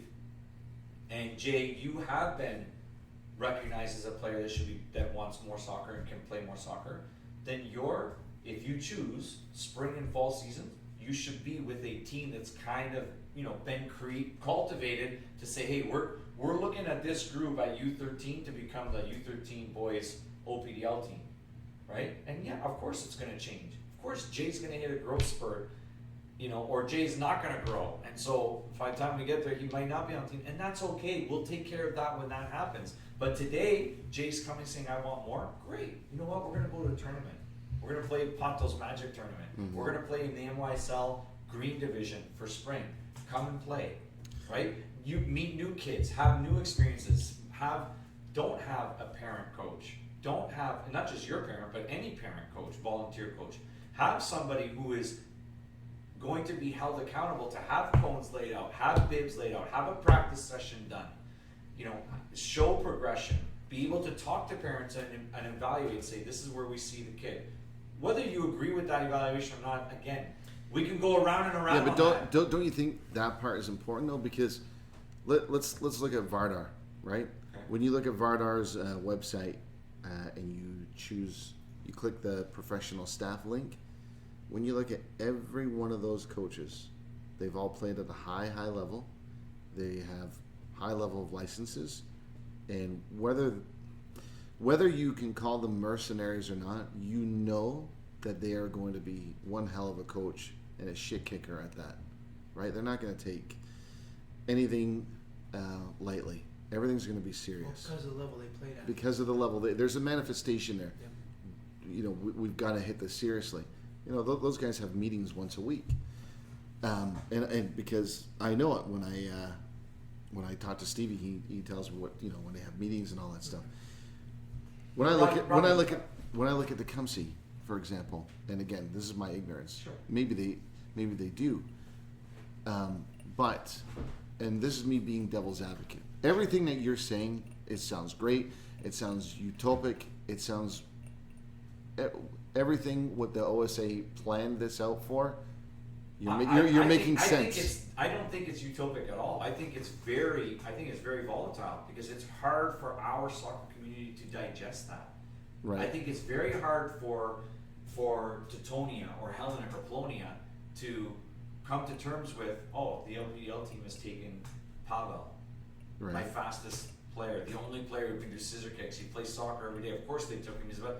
Because that's the pathway, right? Okay, yeah. Right? It's hard for them to. So I think it's actually not utopic. I think what the world we're trying to live in now that we created for ourselves before Ontario Soccer and Canada Soccer said, here's the structure, was we're all going to work together. We're all going to share the players. We're all going to pay a little bit of money into a pool and get the uniforms, and then it turned into, we're going to put in 1,000 because we only have this many kids. Well, you guys have to put in 1,000 too. Yeah, but we only have this many kids. Well, if you're not going to put 1,000, then why should we have it? And this guy's going to coach. Yeah, but why is that guy? It's right. It's I know. questions and answers, right? It's decision making. if we let everybody have an equal say, right? If everybody gets to say, well, they're a good Jay, 5 people say Jay's a great coach. 5 people say Jay's a shit coach. 10 people say Dave's a terrible coach. 5 people say Dave's a good coach. So then the parents are going there, well, I don't know what, I have no idea what to do. Now they don't have to think. They don't. It's very simple. Where's the pathway? Who can play at the highest league? There are a lot of people, I'm certain of it, a lot of kids and families that don't think Steve's a great coach. But Steve coaches at Vardar. And if your boy is good enough and wants to play at the highest level, they have to play for Vardar. Right. And Steve is the coach. Right. And now maybe once immersed into that environment, their opinion of Steve's coaching abilities will change. Maybe they won't. Who cares? They shouldn't care. The kid doesn't care. The kid cares that I'm playing at the highest level on the best team in Michigan. Right. That's what I want. Right? So I need a mercenary. I want a mercenary because I'm that kid. I'm that person. Right? I want to work. I want to be held accountable. I want to know what my job is. I want to know where my player is going to be. I want to be able to do all those things. Train, run, work out, hit the gym, do things on my own. Right? That's what when we're talking about the player development, that's what we're talking about. When I take my coaching license in the States, they teach us to coach the elite player, not to teach, the kids that it's their first time seeing a soccer ball. That's not to say that the lessons can't be done in both environments, but the coaching course and your certification is based on you being able to coach top level players. Depending on the license that you're Depending on your license, I found the National C license to be exactly that in the U.S. So they're asking you, you're not coaching kids that don't know how to, open their foot to pass to make a pass. That's how I found it. My understanding when I talk to people who have gone beyond there is that it's absolutely that's what you're coaching.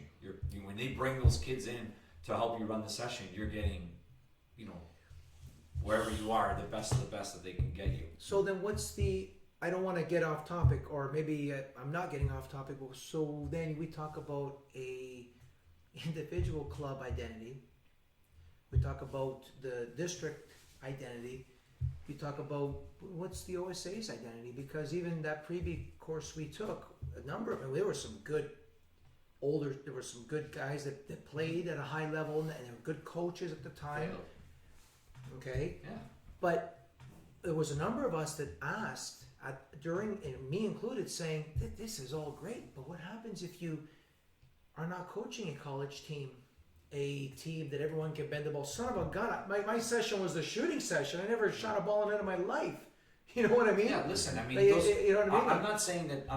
I'm not at all saying that those lessons that I learned, we can't break down to the average or below average player. Sorry to cut you off, but what I'm saying is everything geared just to make everyone the best soccer player in the world? Because a lot of these clubs here, a lot of the L5 group, they're there to build camaraderie, to have that's time.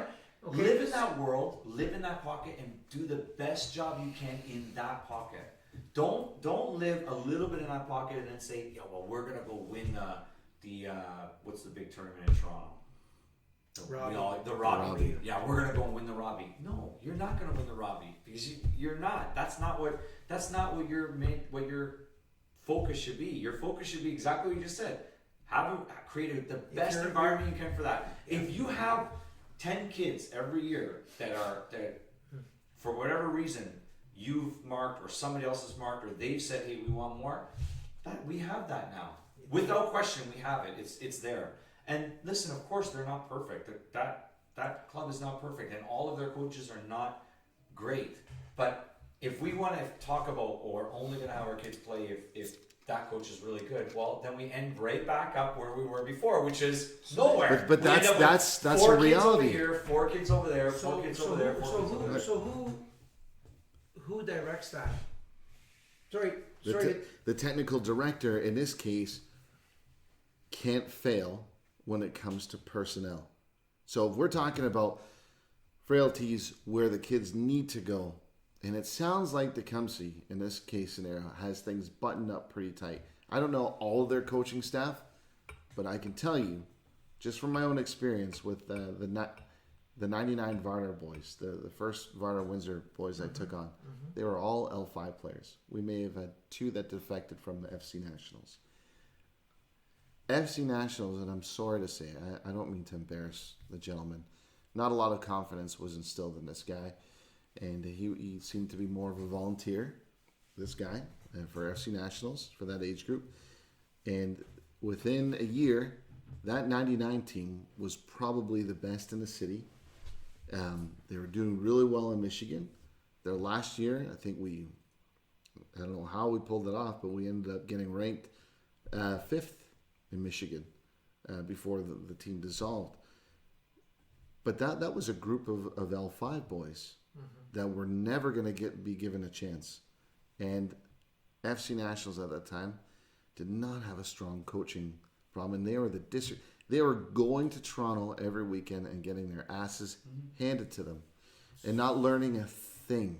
So, what my concern, and I'm being devil's advocate to this argument, right? There's 2 things right away. You're recruiting, let's say, for Tecumseh, right? You go to Jay, and you're like, "Okay, listen, we want your son to play on a team. We feel that he's going to be OPDL material. And listen, if he wants to play in the highest level around, he's going to have to come with us." Now, Jay, we know, wants his best for his son. Jay, we know as a coach, if he lost a player who is moving up in a hierarchy, he's not going to care. He's going to want the best for that kid. There's 2 things right away. Cost. There's a lot of players. There's a lot of parents that are turned off by the cost. Absolutely. So you lose a percentage of the pool. Then, that age-old question, who's coaching? Who is coaching? Now again, with my faith in Ryan Mendonca and Vancho, you know that they're after the best coaches. That's their job. And I think they do the job well. Very well. But that manifestation of getting good, qualified people is what is going to make them into a great club, which essentially is going to drive that philosophy. If you want to develop, if you want to play at the highest level, no questions asked, you got to go. So I had a conversation a couple days ago or last week with 2 guys, and they said to me, "Why can't we have a guy like," I'm just going to use a name, okay? "Why can't we have a guy like Z coach this team?" And I said, "That's a great question. Why can't we?" Right. And they said, "Well, he coaches for this club." I said, "Well, why? If he's that good of a coach, why is he coaching with that club? Why is he not coaching with the OPDL club?" Isn't that a question for the OPDL club? I asked both. I would ask both of them. Mm-hmm. I didn't have the conversation with anybody from the OPDL club. The conversation was with 2 gentlemen who said to me, "Z is one of if not the best coach in the city." And I said, "Well, why aren't they? Why can't he coach that team?" Mm-hmm. They said, "Well, he coaches here." I said, "Well, why? If he's that good of a coach, why is he not coaching with in our world, Sure. the club that represents us at the highest level?" "Well, he wants to coach for this club." Okay, well, I don't know how to answer that or resolve that for you. Did anyone right? approach him to say? Because again, and I don't know that. Yeah. Let's just say, for conversation purposes, that person Z has decided, "I'm not going to coach with Tecumseh. I'm going to coach over here," and that's fine. I don't have a problem with that at all. I think that's great. I mean, listen, it's not always going to be everybody goes to there because it's just not. That's how it works, right? But I don't think that it's fair for us as a community to say, "Oh well, we have to," like when you say who's coaching, to me that's a frailty. That's a problem, because I say that's secondary to where is the highest level of play. But Dave, what are you going to learn getting your ass beat if your coach doesn't know how to dribble out of a What phone booth? What did you learn? I didn't learn anything from FC Nationals. You didn't learn anything from FC Nationals. No, I learned how to defend in my own half for fucking 90 minutes against Scarborough Malvern and Scarborough Missouri. Well, I would challenge that to say that you probably learned more Dave, than you want to admit. Dave, Okay. You know who coached me. Yeah. Okay, let's leave it at that.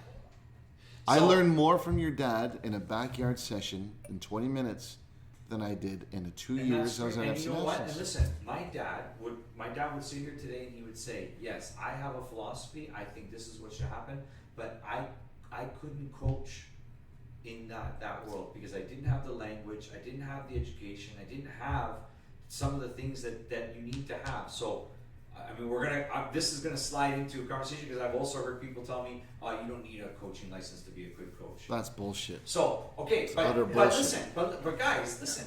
What is a coaching license? A coaching license is a set of boxes that the administrator is saying, Rob, you must check off these boxes. You check them off, we're going to give you a license. I mean, you check But off the still, I box. think it's a lot more than that. No, the boxes are very involved. They're very in depth. It's not just check. I mean, I'm using a simple analogy to say, but that's essentially what it is. It's like going to school, right? Here's the course outline. Here's the topics we're going to cover. You're going to be tested on them.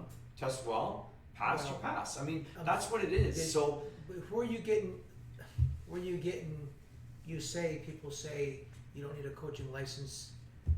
a lot of people say that. that. No, listen. A lot of people look at. A lot of people are believe. But a lot of people will say it doesn't matter how good of a player you are. It doesn't make you a good coach. Absolutely. Maradona, maybe one of the worst coaches in fucking Argentina's terrible. history. Okay, Patrick Waugh, NHL, Wayne Gretzky. great goals. Wayne Gretzky. I mean, it happens all over the place, right? If you look at some of the top coaches now across soccer, they weren't top players. I mean, they played on national teams, but they weren't the best players on the team, right?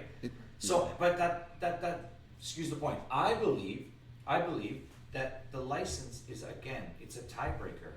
It's a way to end the conversation. If all three of us are sitting here and all three of us have won championships with teams and we've coached players that have scholarships, Jay has no license, I have no license, and Rob has a license, and we go for a job interview, there's a tiebreaker. There is a clear tiebreaker there. Rob has his license. Whatever you want to put, whatever weight you want to put on that, he has his license. Yes, there are a lot of other things to consider, but if we're all equal in all of those boxes, Rob's checked more than we have. So that alone, I think, speaks volumes. But what does that have to do with the question for the frailty aspect of this? We're going back to. Well, I think that's a frailty. I think that there's a lot of clubs in here that don't believe, I don't want to say they don't believe in it, but maybe don't put enough emphasis into the importance of licenses. I'm not talking about listen, it starts with your grassroots, right? It starts with learn to play or learn Respect to in soccer, learn to train. Listen, all those things are important. All of those things are important. Those are important because there's a okay. lot of people that don't. But why don't not? have those Okay, skills. I don't want to. Again, I keep saying this only. I don't want to get off topic. And if I'm off topic, you tell me. No, this is relevant. It's relevant. Why, when we did that preview, okay, Go ahead. off the record, am I the only one drinking wine tonight, or am I going to Sorry, finish that I'm thing? on severe medication, man. I'd love to join you. Okay. Look, the only licensing, it's not even a license, the only education that I have is that preview that Right. was held at Windsor quite a few years back now. Who ran the course? It's not by your the way? only education. It's just your only license. It's your only piece yes, of paper. sure, okay. The course was ran, I called to inquire about it a number of times, and they told me you gotta have a number, you gotta have 14 people. Dave, correct me if I'm wrong, because you were in that course. We had to have 14 people present, and it was canceled a number of times. And I remember the night before, Joe Brill stepped in to say, no, you're coming down. I guess everything was all set for the, there were, He stepped in to take the course. he stepped in to take the course. And what you might add, the photocopies that he made cost lawyer fees, eh? Anyway, hi Joe. Good to see you, Joe. Good to hear from you. We all love Joe. Shout out to Joe. Anyway, so the point I'm trying to make is that a number of times that freebie was canceled. And at the time, it was a $400 course, which I paid out of pocket, okay? And the night before, it was going to be canceled unless Somebody Joe said that. stepped in or someone stepped in. I remember someone called me to see if there was maybe someone that could, take the place. Anyway, Joe steps in. We do the course. Dave, it was over 2 weekends, right? Mm-hmm. Okay. Yeah, So 2 weekends. we're going through all this, and there were some really big names in there in the city. I want to say big names in the city, right? I want to say big names, role models of me. A lot of good people. A lot of good people. There were a lot of good people. Mm-hmm. A lot of people I respected. Anyway, I remember saying to myself, "Wow, like you pay $400 for a pre-B, a pre-acquisite, something that you need to go forward, okay? All right, so you pay that money for that, okay? And you gotta pass. Mm-hmm. You gotta pass. Now, $400, that's 2 freaking mortgage payments. Yeah. You got a family at home. I mean, my wife was pregnant at the time. Just things like that, right? And I remember saying, my God, it would be good if the OSA offered something at $50 a pop or $25 a pop, or they came down and did something for your volunteers, for maybe the players, the coaches that never really kicked the ball more often than Dave and I did, as bad as we were when we played. You know what I mean? So the point I'm trying to make is that I think I want to use the word, is it fear? Is it a restriction? Is it an obstruction for coaches maybe to go and try to become more educated than they are? I mean, financial barriers exist in all And all facets. Sorry right? to cut you off. Of course it is. To boot, we get our preview, and they're never going to come down. And I'm not trying to be negative at the OSA. That's not what I'm trying to do. Okay, but We should be negative. We they charge us money, so therefore we pay them, which means we can hold them accountable. It's okay to I be- personally called the OSA office myself to say, look, I did this. I start something. I'd like to finish it.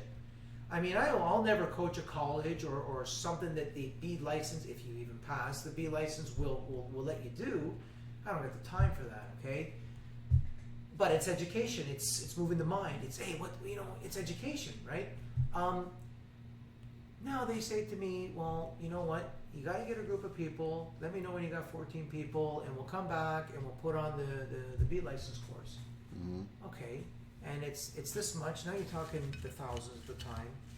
If you want to come to, if you go to, you're more welcome to go to. You go on the OSA website. They'll tell you at the time it's offered in Toronto, Oakville, wherever it is. Okay, but now you're going up there. You're spending thousands now Yeah. over a few weekends.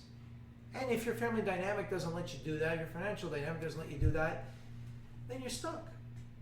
You know what I'm trying to say? how bad do you want it? How bad do you want it? We talk about getting coaches educated. We talk about philosophies. Then you talk about someone saying, now you don't need licenses to coach. But I think those are all roadblocks.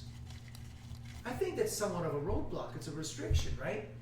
Well, how valuable do you consider the information that they're given at the courses? I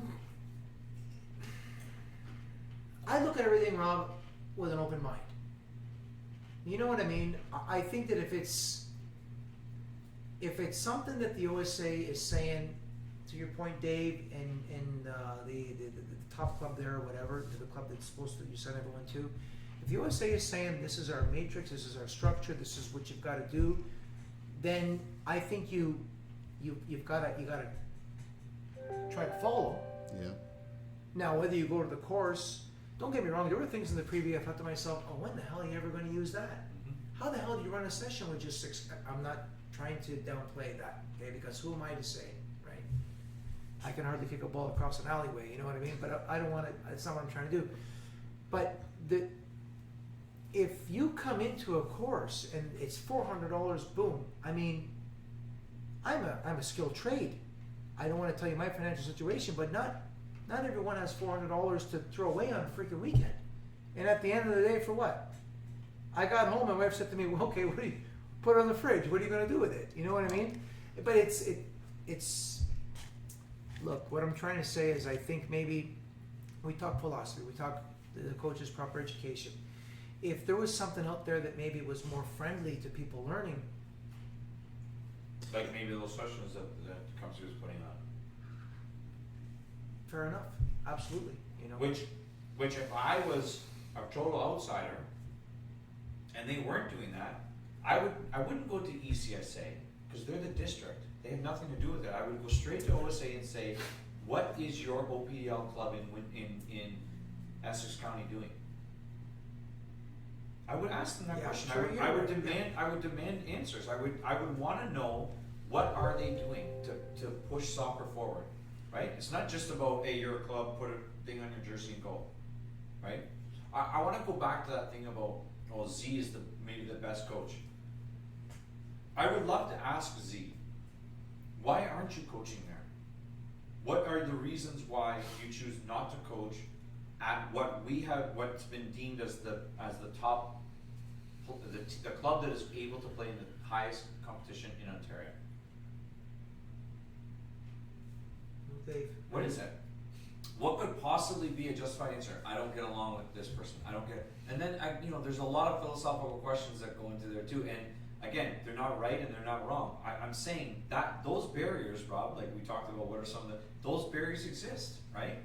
And Z might be the best coach in the city.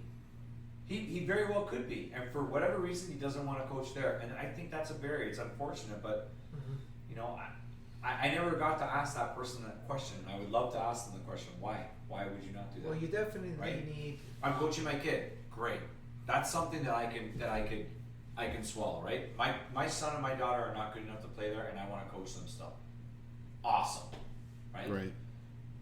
Beyond That's that, another beyond point. that, I That's- struggle. you know what, I that's- struggle with somebody you know saying, what? I am a soccer coach, Yeah. and I want to coach at the highest level. Okay, I want to coach the best soccer players.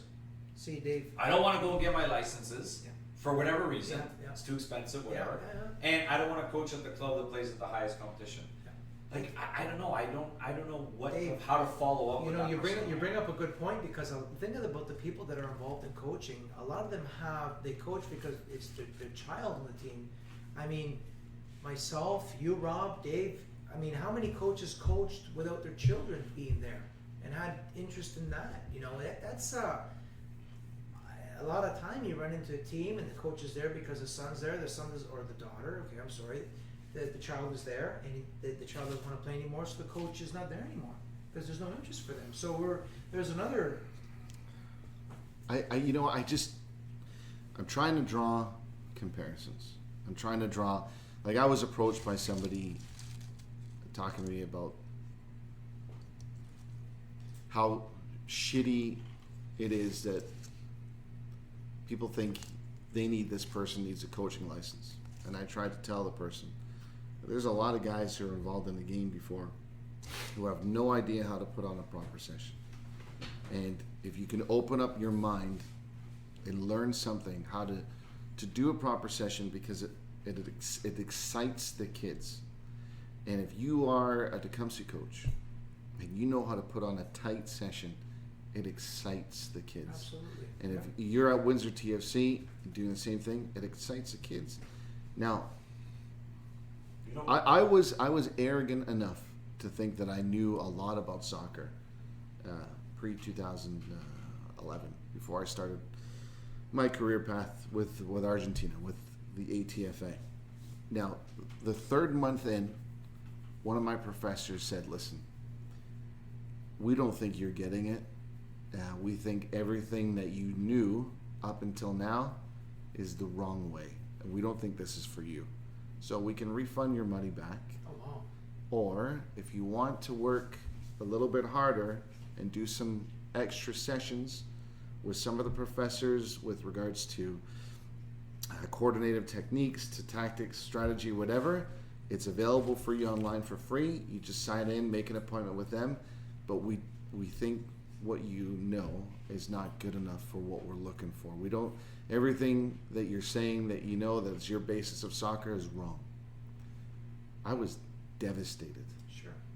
But to Dave's point, I wanted it. I wanted something to my name. I wanted to learn, why are they so good? Why are their coaches so good? Mm-hmm. what is going to make me, what's going to bring me the capability to convey my message in concise, clear methods to the players in order to get it. So I did it. I did the extra workshops. I studied. You want to better yourself. But I learned so much. The first month, I have my grades here in front of me. It's 7 pages of PDFs, all with my grades and my classes. The first month, and this is a 12-month course, the first month was microbiology. When you think of me, you don't think of microbiology. But how many people put their hand up and say, I want to be a soccer coach, have any idea of microbiology? Sports science. But see, micro sessions, macro sessions, right? they don't. Right. And I mean, they you don't just don't. unless you go after it and fucking chase it down. So for me, this cost me a pretty penny, let me tell you. But I did it because I fucking wanted it. I was seeding for it. I wanted to be a good coach. And when I'm looking at all this stuff, all the hurdles that I had to overcome and pass, and the final exams, the exams in fucking Toronto, you name it, I just thought, what if I wouldn't have gone down this path? What if my idea, which is a broken concept of soccer, which is how the guy put it, could have been translated down to the kids that I was coaching? Sure. Now, listen, this doesn't mean if you don't take an AFA course or an Italian course or whatever that you're going to think that you're teaching broken soccer. There are people that are here that have been educated here in soccer that have the right idea, but it was the way I was portraying it. So let me get that clear right off the bat. But this type of dedication is what should be welcomed, or what should be asked for from Tecumseh and Windsor TFC. If you want it and you want to go get it, and you're going to be accountable whether they're paying you or not, the fact that you're coaching at that level should make you accountable. Because if money doesn't motivate you, the reputation and how you're developing the kids on and off the pitch is everything. So to me, it goes back to that question, Davey. And I know you don't like it, but it goes back to that question. If I'm a concerned parent, the first thing I'm asking, who's coaching the team? Now, if they're all at a C level or a B level, then yeah, I think you're right. You got to throw down with it, because these are people who are in it to win it. And you know, Rome wasn't built in a day. They're starting off too, and you got to go on faith. But maybe it's the tentativeness is from experiences. So I can say as a parent, Right. I was not overly excited about who my daughter's coach was going to be this past season. Okay. The season she's already played? Yeah. Okay. The season that was we would have done the second half of the season if we didn't have the COVID issues. Okay. Gotcha. So I wasn't overly excited. Now I am a parent first, but I offer myself to help. I mean, I'm there. Most of the time our practices I would just take the goalie and do stuff with the goalie, right? Mm-hmm. But I can tell you that after, and I don't, there's a lot of things I didn't like about our coach. I didn't like the tone of his voice. I didn't like his approach with the team. Jesus, I didn't hope like, we ain't gonna listen to this. No, listen. These are this is an honest assessment. I was not excited, and I didn't like those things. Now, some of those things I had taken from seeing him and watching him coach on other teams, and you know, listen, I'm human. So sometimes parent feedback coming back, and then I'm like, ooh, you know, I don't like that. But I try to make my own assessment. So I wasn't excited. And in the beginning of his time, I think it was it would have been 2 years, but it ended up being only 2 years and one season, I think.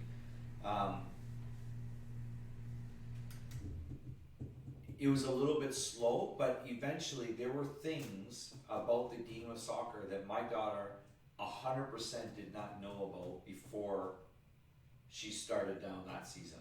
Mm-hmm. And when she finished, and like a lot of the other girls on her team, there were a lot of concepts and ideas about the game practicing. Now my daughter, mind you, I bring her out and my son out, and almost, I force them to run, and not force them, but we go home, kick balls and shoot balls. You got you're on your son's back running up the hill. Okay. And with a weighted vest and dumbbells. Catch the But chicken. for all intents and purposes, it's 2 nights a week and then a game. Sure. Okay, and but there were a lot of. I'm not saying that all the players started at the bottom and shut up, but there were a lot of ideas about the game of soccer, things that I was very concerned about, in the sense that I'm like, man, how are they ever going to learn? They never play games. There's 9 enough games. They don't get enough opportunities. But they were starting to get split passes, pressure, dropping off. I'm sorry. spacing. How old's your daughter? She was born in 2009.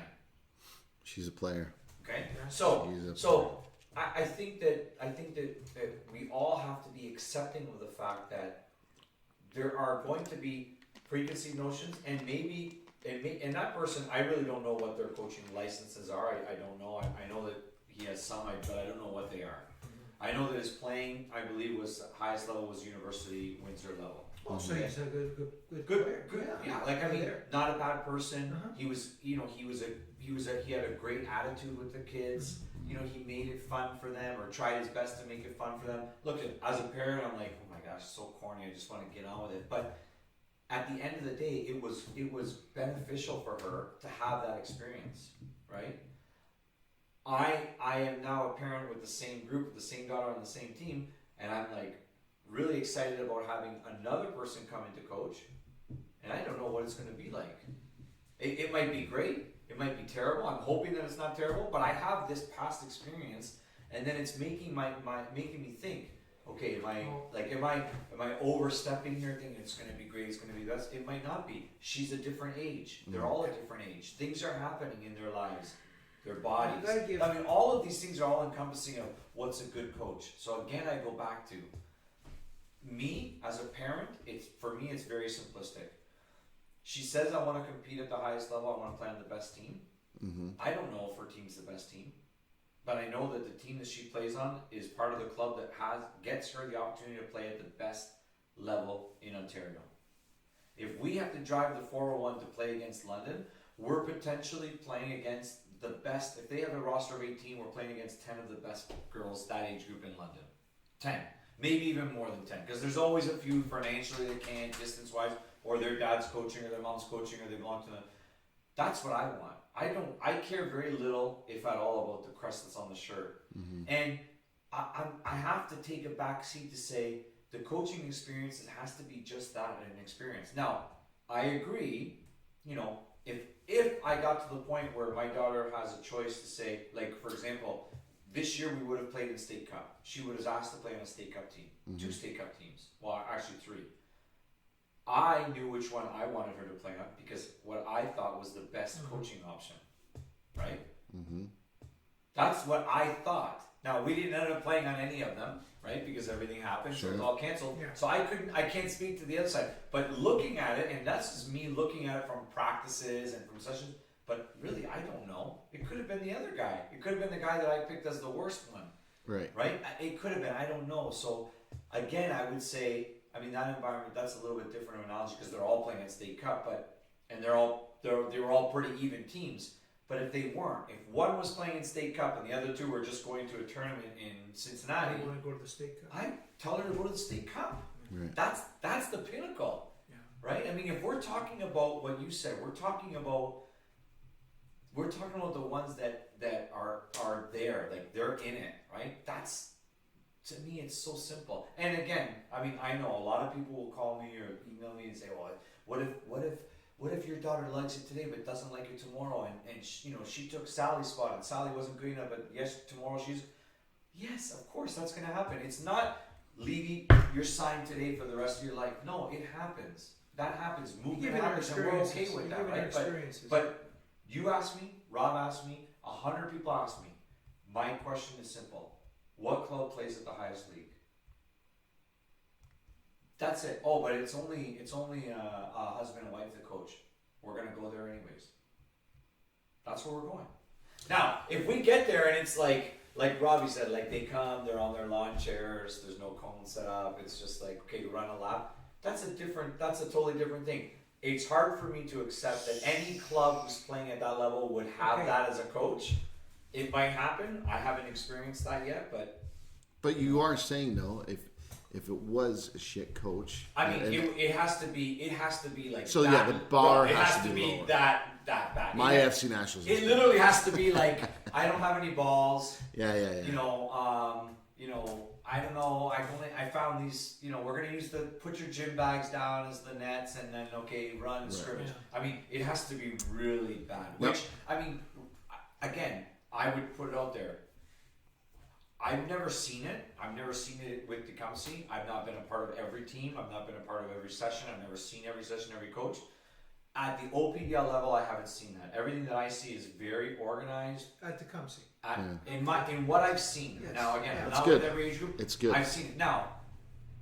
Just like every club, and just like all around the world, there are teams that have great chemistry. There are teams that don't have great chemistry. There are teams that stay together for years. There are teams that don't stay together years. There are players who are captains and best players for 5 years, and then all of a sudden they're like, I don't want to do this anymore. I like doing nails and whatever, right? Or hanging out with my guys, or I got a job. I don't want to do it. I mean, that happens, right? And again, I would say today, I don't want to make decisions as a representative of local soccer and the talented pathway. I don't want to make a decision about that today because it's not happening today. That's not what's in front of me. What's in front of me is right now here. Tomorrow is tomorrow. If we lose 6 players and we have to find 6 more, then we have to do that. Well, Dave, Right. look. I mean, we've established tonight that, based on my experience and your experience as a parent there, that Tecumseh seems to have solid structure, philosophy, coaches following. I have no idea. Oh, If they have a formation philosophy, I don't know what it is. What I I'm really saying, don't. okay, so fair enough, right? They're the team that has the rights to go play. That's at it. the highest That's level. the only So, thing that okay. separates them from the rest. There is nothing else. And I'll tell you right now, I sat in front of Ryan Mendoka and I told him to his face, I can't believe Ontario Soccer gave you the license. It's ridiculous to me that they no. Why would you say that? At the time that they got that, we had Windsor TFC. Right. I look at it again. I'm a simple person, and I don't have a great education. But I look at it as we have League One, which is League One is you go through OPDL and you get to League One and or beyond, Sure. right? Sure. We have a League One team in our district, a club in our city, direct affiliation to a pro club, who's also applying for this license. And I don't listen. OSA put it up. My understanding is OSA put out the sheets that here's your requirements. Go get them, and Tecumseh got them, and nobody else did. I don't know why. I don't know how it happened, but it happened. I would go to OSA. I would, and I told Ryan. I said I think it's ridiculous that they would give it to a club that's not Windsor TFC. That's not you don't have League One. Now maybe Tecumseh will have League One, or maybe there's a partnership there. See those back things and all of the. Well, they're this club, but they're really affiliated with us. I don't know all of those things. So simplistically, I looked at it like that's ridiculous, right? I just felt like it was ridiculous that we would have a So League One. Did you not know about the checklist of of what they? Well, had to- I had, again, I don't know what the list looks like or what the checklist looks like. I just had a basic thing of, no, they put it out, it's on the website, and whoever got it first. But again, I mean, if I'm, at the time, I don't know who was in charge, but as Ontario Soccer, I would say, like, I don't know, like, does that make sense for your district to have a club running League One team, potentially a men's and women's League One team, and then another club running the OPDL team? Yeah. Maybe it makes sense. I don't know. And my hope is that this world that we have now, it does work. My hope is that kids that travel through the OPDL pathway go above League One, but at least to League One, right? And university and college. So- but at the time, and listen, and if either of you ask Ryan, he'll tell you I said that to them. I think as a parent that Tecumseh does a good job with the teams that they have and with the kids that they have and the coaches that they put out there. Myself as a parent, I look for other opportunities for my son and daughter to play, and we take advantage of those opportunities when they come up. and I'm not saying that they do it better than anybody else. They could do it exactly the same as every other club, but again, the tiebreaker is they have the access to OPDL. Okay, I hear everything you're saying. Okay? And I guess we're supposed to be debating here. It sounds like, so let's debate here a little bit, okay? Sure. And let's say your son and daughter play for, Juventus Academy, okay? All right. Juventus Academy, they have everything that this club, your son and daughter play with, have. Accessibility to play at the top level in Ontario, etc., etc., etc. And the coach come there, and not the stereotype and what everybody's not teaching them the way that maybe someone at a smaller L5, let's go have a piece of pizza, let's have a good time kind of, because to your point about Coach I'm Z, signing with Juventus. you're signing with Juventus. 100%. I mean, Jay, listen, No, hey, I'm guys, just trying to understand. what are we talking about here? If you're a coach, okay, and you see 10 kids, Okay, clearly, 4 of them are the best players there. here's what I'm getting at. Okay, no, You're you taking finish. the 4 best players. You're taking them.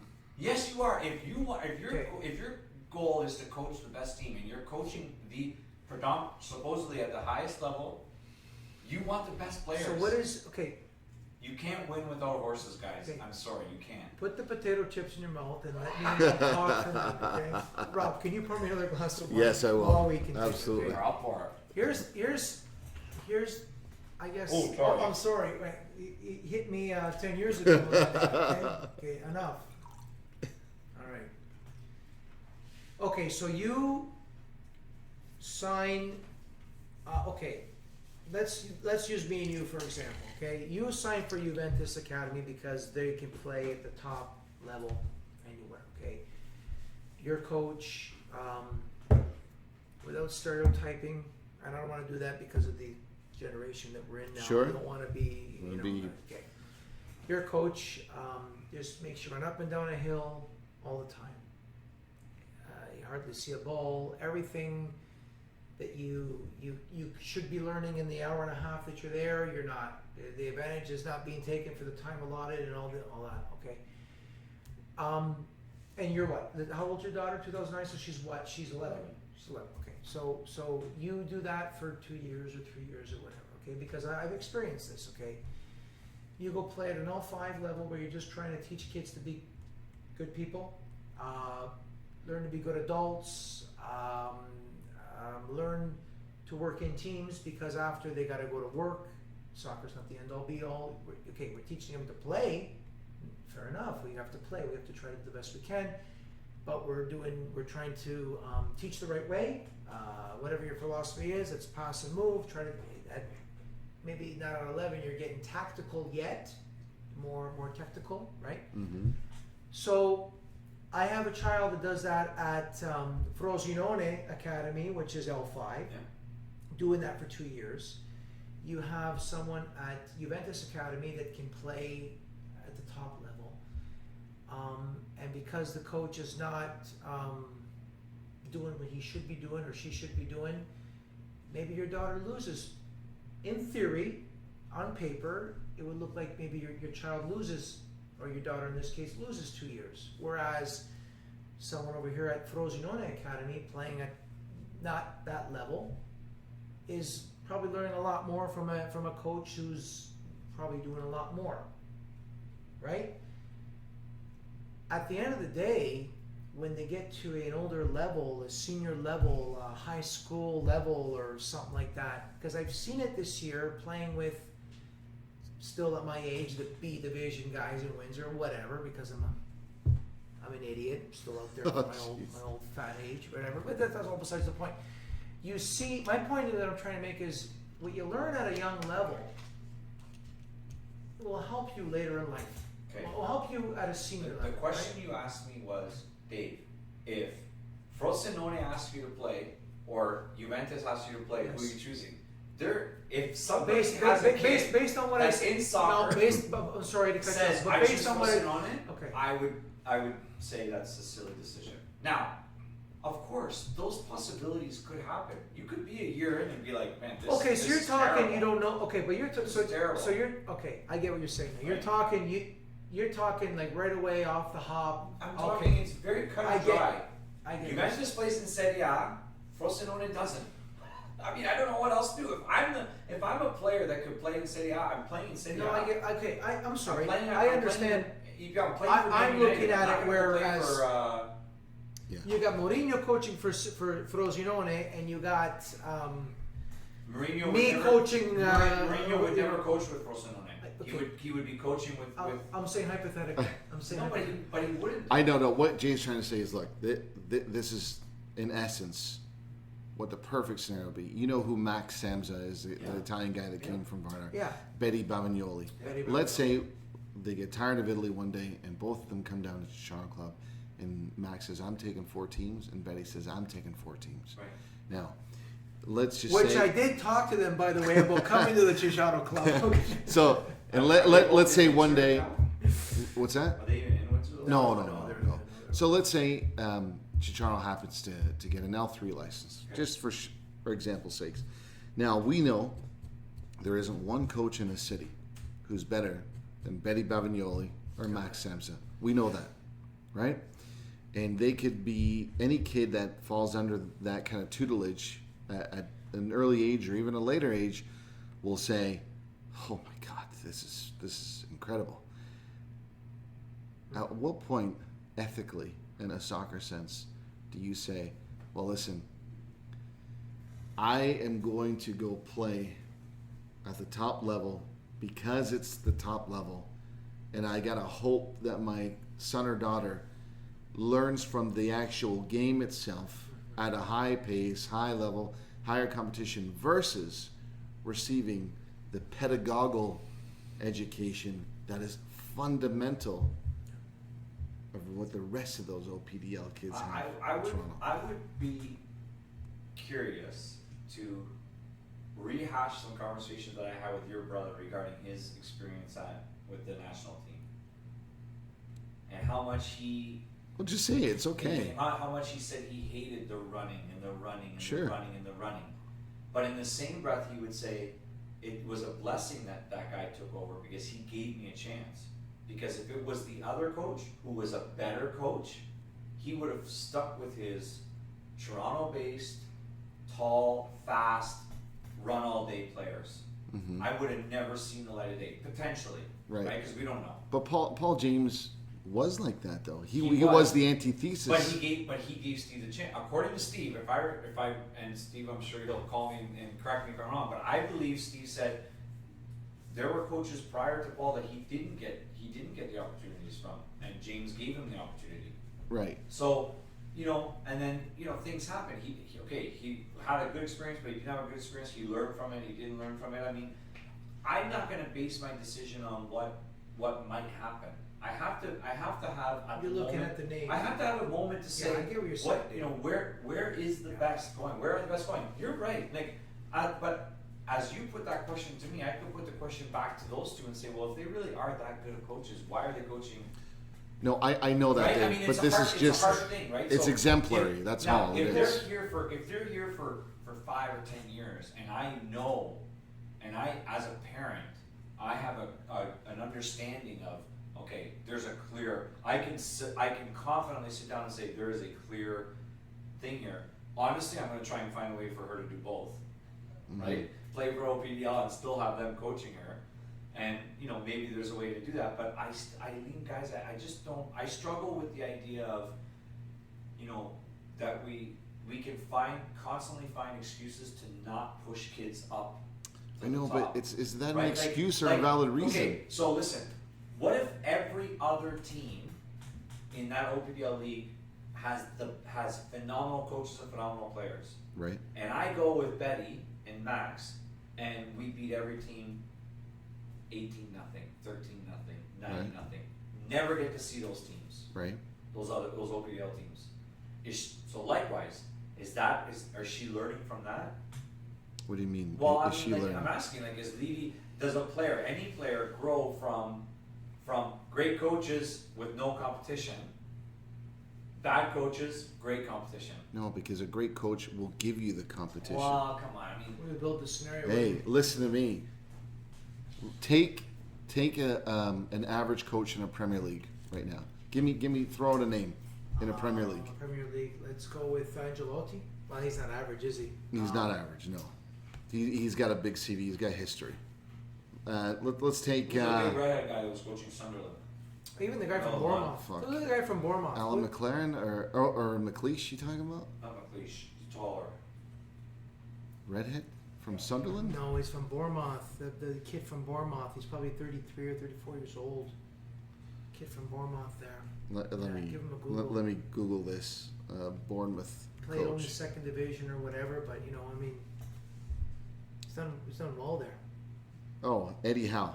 Eddie Howe, that's the kid. Okay. Redheaded kid, yeah. Okay, so let's say Eddie Howe, even Harry Redknapp. Harry Redknapp's Harry Redknapp's perfect. a good coach, yeah. He's a good coach. Now, take Marcelo Bielsa, who took a Leeds side that had been, as a club in the last 20 years, relegated twice, right? Got back up and turned, essentially, Leeds into Leeds. a small They were provincial club. promoted. They were promoted. But those players that play under him, and you have to think, they're not kissing ass. These kids are rich. Even in the English Championship, they don't need to kiss anybody's ass. They're rich, they're powerful, they can sign for who they want. But I can guarantee, I'll put my life on it, that they have learned more with Marcelo Bielsa now going into the Premier League than anything Harry Redknapp or Eddie Howe has been At the teaching these Premiership, kids. yeah. There's no doubt in my mind that a good coach, a good education. But if every single one of those players was offered a contract with Man City, Man United, Real Madrid, Barcelona, they would all go. No, or some, the majority. but some of them have already been turning it down because they want to stay. They want to How many? stay. I don't know the exact I number, don't- but I mean, I've been. You know this about me. I constantly struggle with these players who say, "Oh, I'm going to Real Madrid so I can sit on the bench and not play." Yeah. I never understood that. Right? That's not who I am. I'm like, no, if I want Well, to look, be there, because I want to play. Right? That's my mentality. But I'm just saying, Dave. There's merit there. Let's talk about Oh, this. there is, Let's there is. talk about this because we're going to there go is around in merit. circles. Yes, but there is merit. And again, so this is what happens, right? This is exactly what happens in local soccer. I'm not going to go there because so and so's coaching.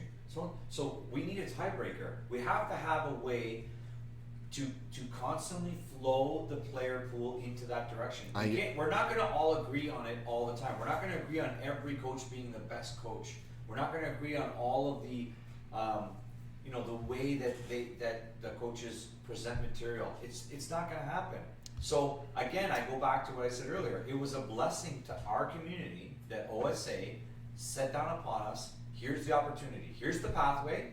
It's already created. Somebody in your district has to get the license. Right. If they want. Or nobody has to. You don't have to have an OPDL license in your district. You could just be happy and live in your L5 and L3 worlds. But we had a club, several, they attempted, and we had one. So we do have a pathway. Okay. So I think that trumps, to me, that's the most important because it's what we struggled with for so long, right? Okay. We created Nationals, FC Nationals, who for a while, for a long time, was supposed to be that, right? They're essentially supposed to be everything that comes to us, right? All of the players, the coaches feed there, and it broke down for whatever reason or reasons. It broke down, but that's past. We are here now. This is what we have now. Now we have full support from OSA in terms of like the entire province is following this pathway, right? So it's not like, oh, we're just giving here and we're just giving there. It's like, no, everybody follows this pathway, right? Right. I don't know. Listen. I agree that like if Tony ever got good enough one day where he said, "Dad, I don't want to go the Michigan route. I want to go to the Canadian route," then I would have to say, "Let's examine OPDL. Right. You got to go there, right? Or let's examine Windsor TFC." My whole thing is this: let's agree, and let's not call them excuses. Let's call them variables. Let's agree on the variables that would impede somebody. We give them a free pass for not joining or not looking at OPDL. Money's one, right? Let's agree on that. Money is one. If you don't have the money to do it, you can't do it. Commitment, it's 4 nights a week. Travel down to 401. So let's say money, commitment. Now, commitment time, right? The other thing, and I don't think this is the case now, so I'm gonna let's unhook Tecumseh and Windsor TFC from this. Let's say that they're all good coaches, right? They all know what they're doing. Sure. They have a base level where you could say, I don't have to worry about that, right? Not from my experiences that I had with Nationals. It's a different ballgame now. Yeah. But there's one thing I don't know a lot about Windsor TFC, and I don't know a lot about Vancho, but I would say this. I think Vancho he impresses upon everybody that's part of his organization that there is a culture that he wants to promote, and that he wants to emphasize, and that he wants all of the participants in there to follow that same culture, to live in that culture, which is kind of refreshing because it goes to something that we talked about before, which a lot of people don't. I mean, we're just like Charles a banquet hall, and we run a soccer program, right? And that's not, I don't say that in a demeaning way, but is it fair for Chicharo to impose upon you to, Jay, create a culture for soccer? I mean, that's not unfair. I asked, is it unfair? I don't know. No. I don't know. Honestly, if someone said, well, Jay doesn't have to create a culture, I'd be like, Jay's job is to create an environment for kids to play soccer. That's it. Don't ask him to give you anything. But so I'll just say that about Mancho. So I agree. I like the idea of just getting them onto an even plateau of right. Okay, they're there. They have the coaches. Right. Okay. So let's say cost, commitment, travel. Right. We'll put that in there. Opposing clubs. A pull, but this goes on to the reasons why though, and why would be okay. Well, listen. I'm at this club with Betty Bamagnoli versus somebody I know doesn't know as much as Betty. So coaching can be a variable. Okay. It can be, provided we're talking about Windsor TFC versus Tecumseh, right? Now, another variable could be, and this is all for a whole other show, Michigan. Because if you get called up for the big show in the States for the academy, traveling 30 minutes to go play a game versus 4 hours down to 401 is a little bit different. Yeah. Right? I mean, look, we drove to Traverse City for one game at 10 o'clock in the morning. I mean, like, that's a drive, right? To play in Directors Academy. It is for Directors Academy. Right. But when you're going to the big show, it's a different story. Right. So and listen, we had to make our club aware that, hey, Levy's been asked to play in the State Cup. Mm-hmm. So she's playing in the State Cup. The State Cup games are on the same days that we have games. So we're looking at maybe doing a half, and then so I mean, as parents, and we're setting up, we're prioritizing, right? So I just want to say, for ladies and gentlemen, they're not OPDL. For when you speak to Dave Jazz and you get into a debate with regards to OPDL, those are the variables. Those are the only reasons, really, you would be able to have a legitimate view. And I'm pretty sure, Jay, you can verify that. You would concur with those excuses, right? Not excuses, variables. You know what? I think there's I mean, who am I to judge, right? But like Dave said, Church Auto Club, for example, we provide a place for children to play, kids to play, okay? Mm-hmm. Tecumseh, they've got the gig to have, play at the highest level, great. And Dave says if I'm playing for Juventus Academy or Frosinone Academy, I'm going to go to Juventus Academy. And if I'm coaching at Juventus Academy and Mourinho's coaching at Frosinone Academy, right? I'm going to go to Juventus Academy because it's Juventus. Because it's Juventus, okay? Mm-hmm. So, I mean, there's pros and cons to everything until you actually start and you get into the nitty gritty, right? I mean, you got to give the coach a chance, like Dave was mentioning. When this coach started, he wasn't too fuzzy about it, but then he got he turned out to be, his child learned, his daughter learned quite a bit, and it was a positive season. So great, give the coach a chance, right? Yeah.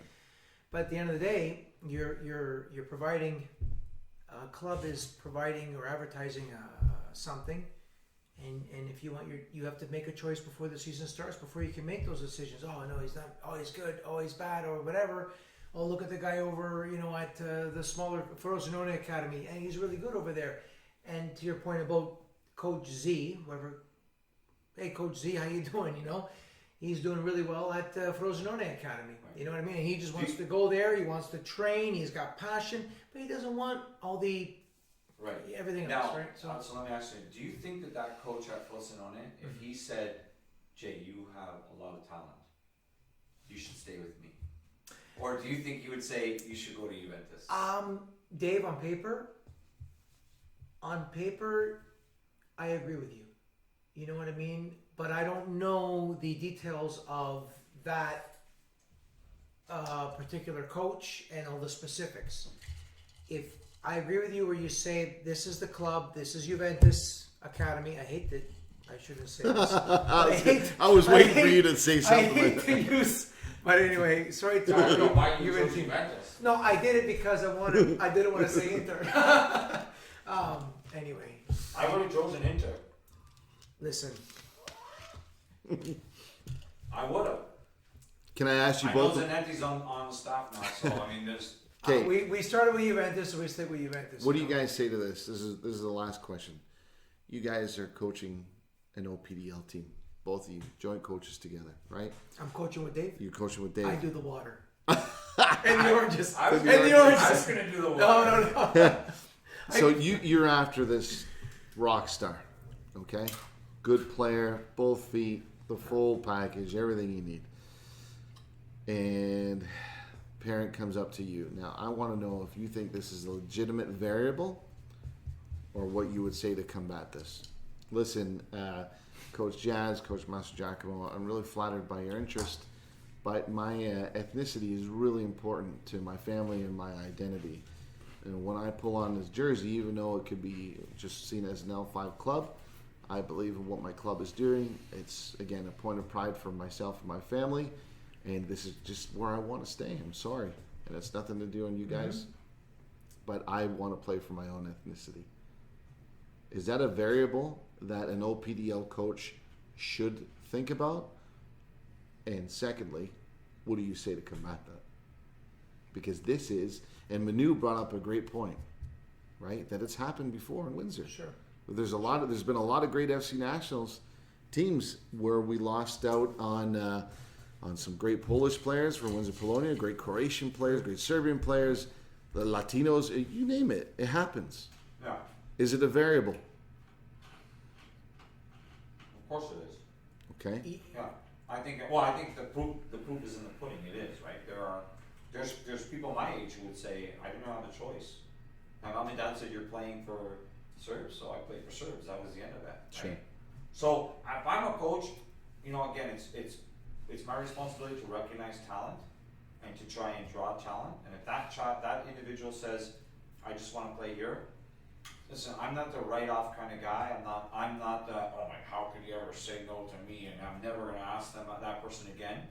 No, it's my responsibility as a coach at the OPDL level to build relationships in the community that I You go around, you see someone who's got some good of talent. course, if I recognize Jay and I say, Jay Blaine, Jay says, I want to play with Italia, that's where I'm happy. Yeah. Okay, fine. First of all, I mean, that kind of, it's cut and dry, doesn't exist. We have what's called a player movement agreement when you're an OPDL club. What does that mean? Meaning I can go to Jay from SS Italia, have him come and play as a guest player, and still be registered with SS Italia. That's good to know. That's what people also need to know. So that's something that, again, that's the world that we should be living in. We should be living in the world that Jay doesn't have to. Right now we're talking about U13 and beyond. Mm-hmm. So it's fair to say that it's highly possible that Jay's been with the same SS Italia group, whether they were started as Windsor Police or Tim Hortons Maroon, for many, many years. It's hard to go to a kid and say, one person on the team and say, you're not going to play with them anymore, you're going to come over here. Yeah. I get that. So that's why we create the environment that we create, which is to say, Jay, come and play a game with us. Jay, come and play a tournament with us. Jay, come and play the Winter League with us. Jay, come do a couple of trainings. What nights are your trainings? Okay, we have extra trainings every other week. We do a Wednesday training. Come to us. I mean, he can say no all he wants. He can say yes all he wants. But it's our responsibility at the OPDL level to create a high level of training, that environment that is constantly looking for the best players. And if he's constantly the best player, I'm going to constantly remind him, hey, it's here. Hey, it's here. Hey, it's here. Now, if I find out that Jay's coach is telling Jay's mom and dad and Jay, well, you want to go play for Dave for? You know, when Dave was a player, I scored 7 goals on him, and he never got on the first team. He never did. And that club, you know, they did this, and they're constantly stealing players, and they're so shit. They never won a game. I mean, you know, we touched on it earlier, like maybe just lack of knowledge or lack of understanding. Well, as a child, how can I expect Jay at 12 or 13 to understand? Oh, that's the best league. I mean, he's got to get that information from somebody. If his parents don't know, like your point exactly in your life, where they said come to nationals, and your parents like, no, maybe they knew, maybe they didn't. If they didn't know and they went to the other coach and said, we got asked to go play for this nationals team, what do you think? Oh yeah, you don't want to play there. You don't want to play there. You charge this, they do this. You know, that leaves a bad taste in my mouth, and that's why again, as a blessing, if I'm the OPDL coach, I don't need to talk to your coach at all. I mean, I can be polite and respectful, and I can be respectful, and I can say, hey, listen, I saw one of your kids. I would like to talk to him, but we don't need your permission. We don't need the club's permission. We can go directly to the parents. We can present the material to the parents. Right? If I go to Rob, say, Rob, one of your players, Jay, we need a center back. I like him. Rob, I want you to come in on the meeting. That's what it should be. It should be us three sitting here, and your mom and dad sitting here, and me presenting the material. Jay, so what do you think about that? Because he makes a good point. I think it's a really good point.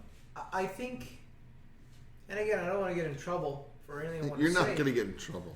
No, because we were talking about opinions here, and I think that he brings up a very valid point. I mean, look, anyone that knows me knows that I'm honest, and I'm black and I'm white, and I just like honesty and humbleness and all that, right? You meant this at heart. No. You just said it black and white. Oscoli. I'm all for Oscoli. It depends, Dave. You're right what you say. Okay? But it's the objective of the family and of the child. Okay? One, you talk about awareness. And my experience. You're playing for Franco's Pizza Tuesday and Thursday already. What the hell you got to go there for? Okay, whatever. And financial means and car to get you where you got to go and all that. Fair enough. That's my business. That's no one else's. But now it's a different time, right? What is the objective of the player? Like you've got a daughter. She sounds like she's an extremely good player. Okay, whatever. Fair enough. Okay, she likes to play. All right.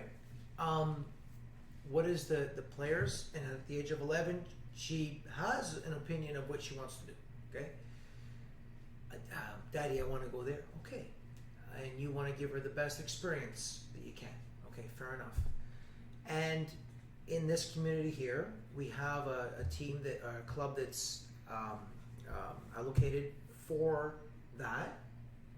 My opinion is that, sure, a process of funneling would help that cause, because if I've got a player that plays with me at the Shadow Club, and all due respect to our club, my club, our club, Shadow Club is a beautiful club, right? We provide kids a place to play. Now, are we going to go up and down the 401? No, we don't have that opportunity to. But if I've got a kid there that he's a very good player, and you and I know coaches, we know people, we know the community.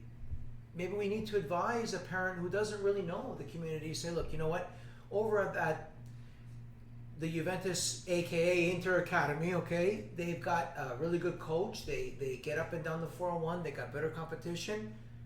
You're going to advise that those parents, that guardian, that child, that player properly, because you're genuine. You want the best for that kid. Now, is your objective to make him play for Team Canada? Whatever. Your objective is to give him something better that you can give him. Give him or her something better that you can give him. You know what I mean?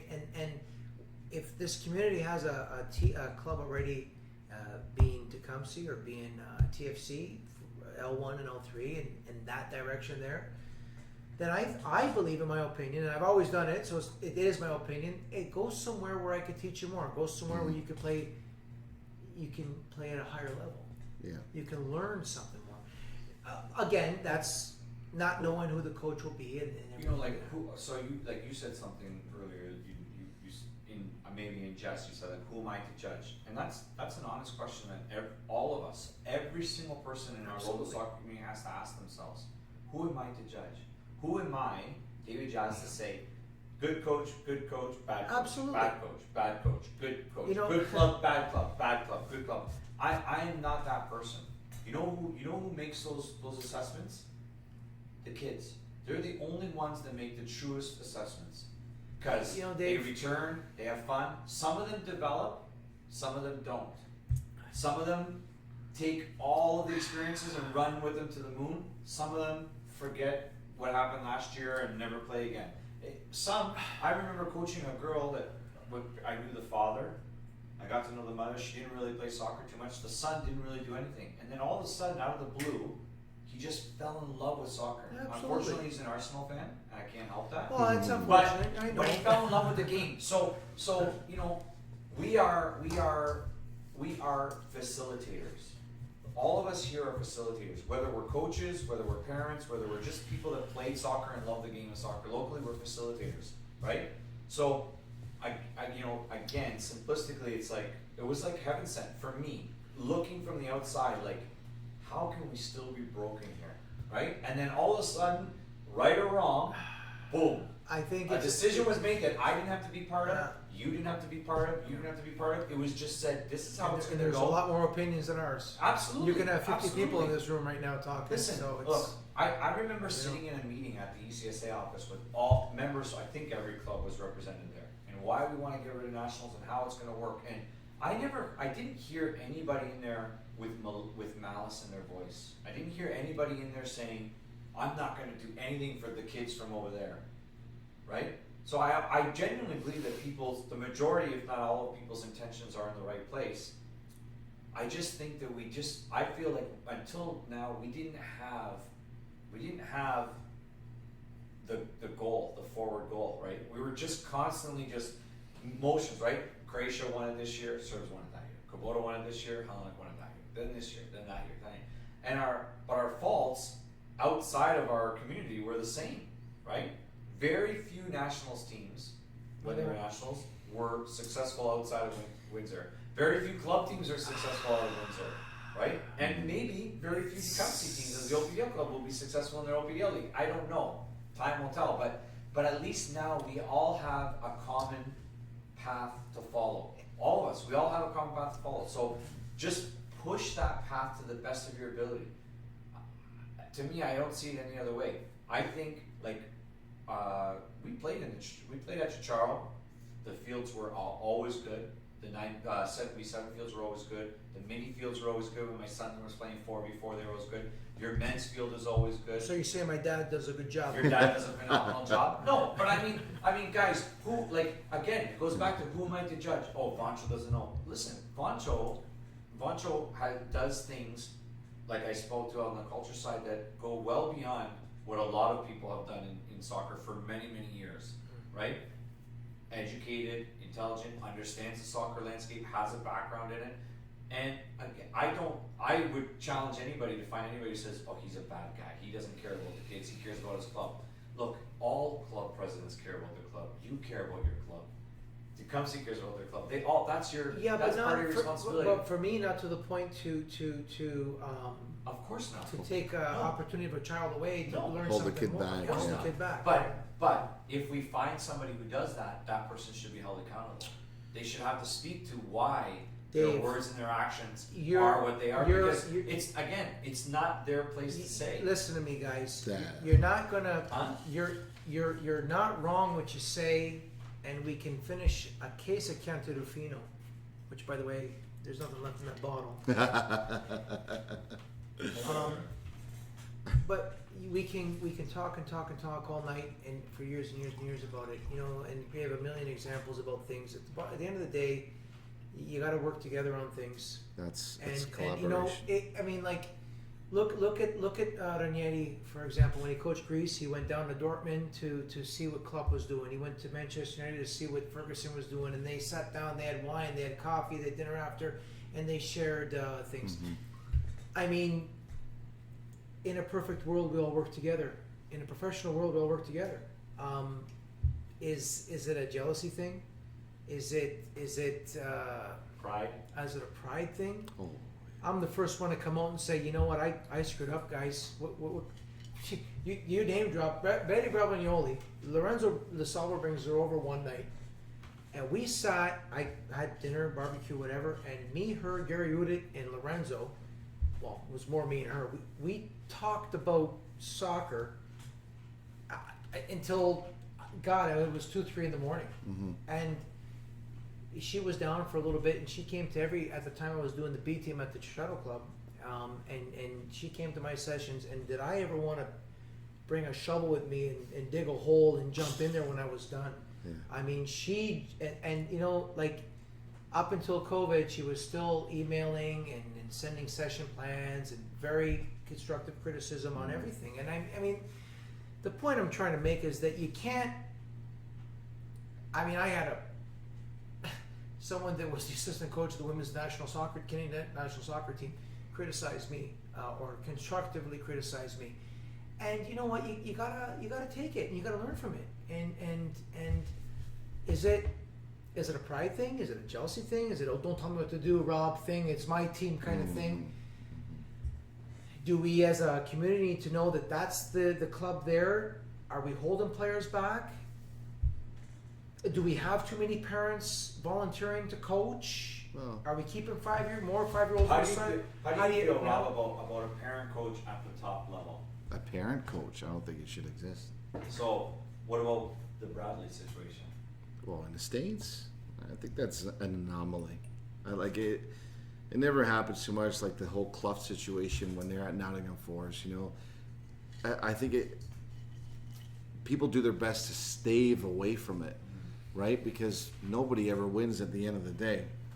But you know, right now, you know, I look at Stevie with Colin, and Colin is a phenomenal little player, right? And Stevie's his coach, and he knows he's got to tread the water lightly. You know, like he's got to tread lightly on the situation, when to be hard on him, when to praise him.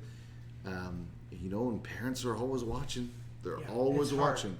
So It's hard. at the end of the day, Steve's the type of guy that when he knows he's done well and he knows he's chose the ethical decisions when he's coaching, it doesn't matter who he's chastising. It doesn't matter who he's giving praise to. He has a good he has a good barometer of not really seeing a face when he praises. You know, on a personal level, when they go home, I'm sure it's different. But you don't. I think you find a lot of guys wanting to stay with their son or daughter, or girls wanting to stay with their son or daughter to protect them, and that's where I think, no, you're wrong.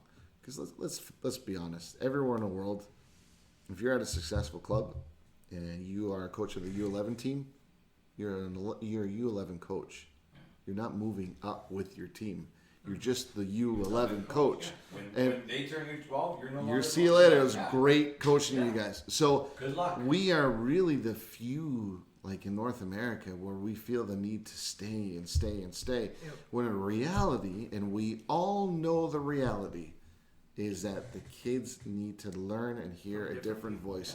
But as parents, we're afraid, but if that guy's the coach next year, my son's getting the snip, my daughter's not going to make it, or you have different worries, and that culminates into parent power. Parents choosing the coach. See, it's hard. I mean, like I did the at the club, at the trajectory. I mean, you know, I try to go everywhere I can go. I try to help all the teams that I can help if they think they can use my help, if they think it's good or not, whatever. But I try. But now I find myself that my children, they're playing at the, you know, grassroots level, right? And you know, I tell my 6-year-old, and you know, he's a really sporty little kid, you know, throwing the ball every night. God, we got to play basketball. Before I got here, you know, we were playing basketball. Sure. But this kid with the basketball, he's a sporty little kid. Soccer, he enjoys soccer as well. At the club the past 2 years, you know, he does very well in the soccer, and it's great. But when there were other coaches doing things, I said, hey, bud, why don't you go there? The guy's doing. No, Daddy, maybe it's the age that he's at, and I'm sure that it is, because as he gets older, and you want to get him, like when my brothers come over, you know, Joey and Greg, and we're in the backyard playing, and he's playing with his uncles. I don't go there and play because he needs to be. That's right. It's not for soccer. Don't get. It's not for soccer. It's to be. It's like for life. It's like the karate teacher. You know what I mean? Hey, go do the karate. I sit there and I love that dynamic. You sit there, someone else is doing something. That's right. Yeah. You know, so it's. I keep saying that I'd love to just be a parent, and then the game starts, and I'm like, well, but Dave, you gotta watch because. Why are you standing flat-footed? I played. Like I was telling you, the coach Dario or Darko, whatever his name was, at the house league level that we went to competitive. He quit, and so my dad took over. And you know, I played there for a few years, and then I ended up quitting on him. Mm-hmm. You know, he was coaching at Kaboto, my dad, and I went to play somewhere else with the Serbs. I think, yeah, that's when I had enough. Like you can't. That guy. You know, it's the family dynamic as well, okay? He's just, you're going to pick on your kid before, at least that generation was. This generation, you don't want to be protecting your kid. You know what I mean? I don't, maybe I'm wrong. No, you just don't want to be in that spot where someone say, oh, look, because, and you're coaching your boy, yeah. Right? Okay, so you're coaching your son. So you don't want to have that. Yeah. If you're there because the parents like you to be there, it's one thing, but it's hard when your child is there. At some point, you want to. You want to break. Be the parent. You want to break away. At some point, yeah. Right? But I couldn't agree with you more, Jay. You know, there are reasons for you to stay with it, and there's reasons, and a lot of it is to do with your child and their interest level. You know that they're going to be more interested if you stay. Well, that's what it is, right? And that's the thing. You know, for me, I missed that Vardar feeling of getting sick the night before a game. Just preparing the game plan, wondering how the boys are going to react. Sure. I miss that so much, and you know, I told parents on my team that hey, I got a couple of years here, and then they got to go with someone else. That's the way it's supposed to be. And so, because then your voice gets numb to them. So we've been talking now for 2 hours and 40 minutes, and I just. You gotta trim that down. No, I'm keeping it. There's a lot of people who drive a lot, but I want to say, in summation, I think we all, as we kind of all expected, we came to the point that yes, you should be supporting the local objectives, whether you can land at the L1 OPDL level, you can land at the L3 Windsor, the Western Regional level with Windsor TFC. Both of those programs are good programs. Don't be afraid to lose your best player. I've got kids on my team that I know that are playing at the L5 level, and within a year's time, they should not be with me. And I've made it very clear to their parents already. And it'll break my heart to see them go, especially if our kids can't match the caliber at where they're playing. But as a coach, if you really love the game, you're going to look forward to that moment thinking, I lost my number 10 and I lost my number 9.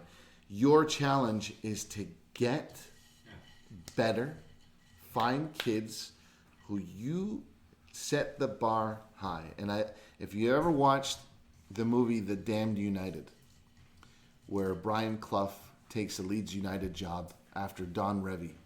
And Don Revy won everything in the English game with dirty leads, that whole epoch in the 70s. Yeah, Leeds, And- dirty Leeds, yeah.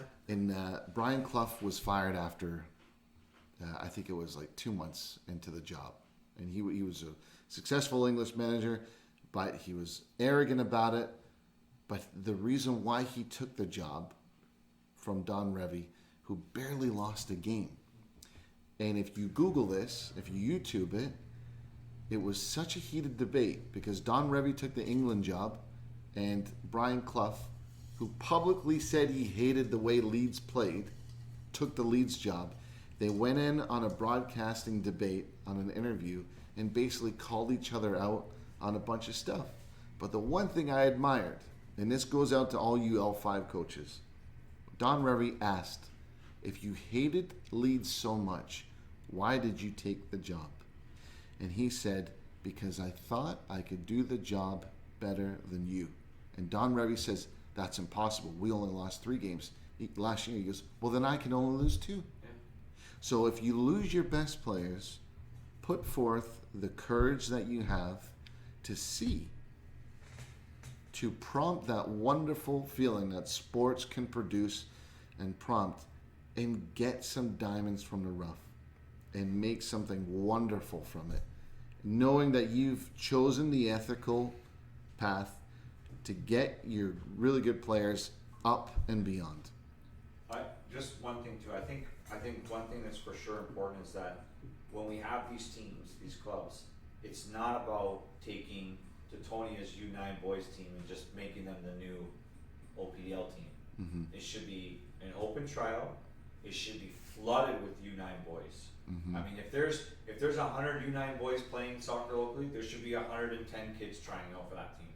Mm-hmm. In my opinion, and every coach from every club should be there watching, supporting their players that are trying out. Mm-hmm. I can't stress how important that is because the in my understanding of locally, that idea of just picking up a team and saying, oh, Robbie, you want to coach nationals? Yeah, okay, bring your team over nationals. It doesing have longevity. It doesn't last, right? For some of the reasons that we just spoke to, right? That's right. I mean that was really the main, the most important thing. I just wanted to say because I know we didn't get to touch on that it's a little okay. bit, but that idea is so important. I think. And one other quirk I'm going to rant about for a minute here. When you play an exhibition game against anybody and you're missing one of your star players or you're missing 2 of them, don't be the typical Windsor jackass and state to the other coach, I was missing my players. I was missing some players. You're an idiot. You have a team. You have a team that's supposed to be responsible for one another. This is the reason why another frailty of the city, this is why we fail, is we refuse to accept the blame. And when things do go our way, and you know you've had a part in that success, you know you've played either a big role or a small role, just remember this. And this is one thing, again, as Windsorites, we need to start embracing here in the soccer community. We will get far more things done and great things achieved when you stop caring about recognition. Who cares? Be happy that you were a part of the process. Go home, have a glass of wine, watch more soccer, or a bottle. Hey, you ate all the chips, okay? I drank all the wine, you ate all the chips. Because at the end of the day, and not to sound too cheesy here, soccer is much more than a sport. It is just a part of our athletic and sporting transcendence that we all love. When you're having a bad day, soccer's going to be there for you. When you're having a good day, soccer will be there for you. When you take a break from soccer, soccer is going to be waiting for you. When you can't get enough of soccer, soccer's not going to get enough of you. As coaches, we have to start embracing a deeper philosophical approach on the game itself.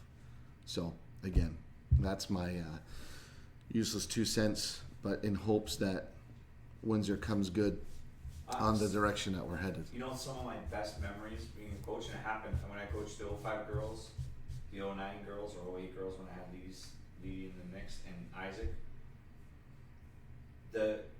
some of the most important games that they won, like when Levy's team won the last tournament they were at, when the final whistle blew, they went and celebrated with each other. Yeah, sure. They didn't come and celebrate with me. Yeah, that's You know? right. When Isaac's team was, when we were 5-a-side and we used to battle against the Windsor Wheels and we won the tiebreaker game, they jumped on each other, Yeah.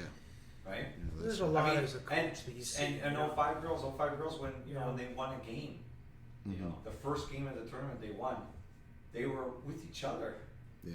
right? They didn't even look over, like they were happy, Well, they've come over and they give high fives, but they've their co- celebration was with each other. right? Coaches are role models, and I mean, I hope I can speak on behalf of all the coaches in the city and maybe the world. I don't know at this at the youth level. Here I go on the record, right? I mean, what are we in it for? We're in it to try to develop good minds, responsible people. Jose Mourinho, I think he said it. Like I'm a manager, but I want to. A footballer is a footballer, but I want to make a good person, and I think you have to remember that, and especially with young lives. Okay, we're playing. Yeah, let's get to the highest level to come see OPDL. Great, that's awesome. But at the end of the day, if you're at a L5 level, what is it about? If you're at L1 level, what is it about? L3 level, what is it about? House league level, what is it about? One of my memories in life, I helped Steve Shinkariel at the Kubota Club. I was a young guy, I was probably 16 or 17, playing with Kubota, right? And I helped with the Kubota specials. Mm-hmm. Kubota specials. I don't want to. Handicapable. Well, I don't know the word to use now, but handicapable. Okay, fair enough, right? And those guys, they just loved. We drove to Kitchener, 15-passenger van, Kubota van. Me and Steve Schenker. Didn't Windsor's team win like 7 years in a row or something? Remo, baby. Yeah. He was Remo with the bike. Remo.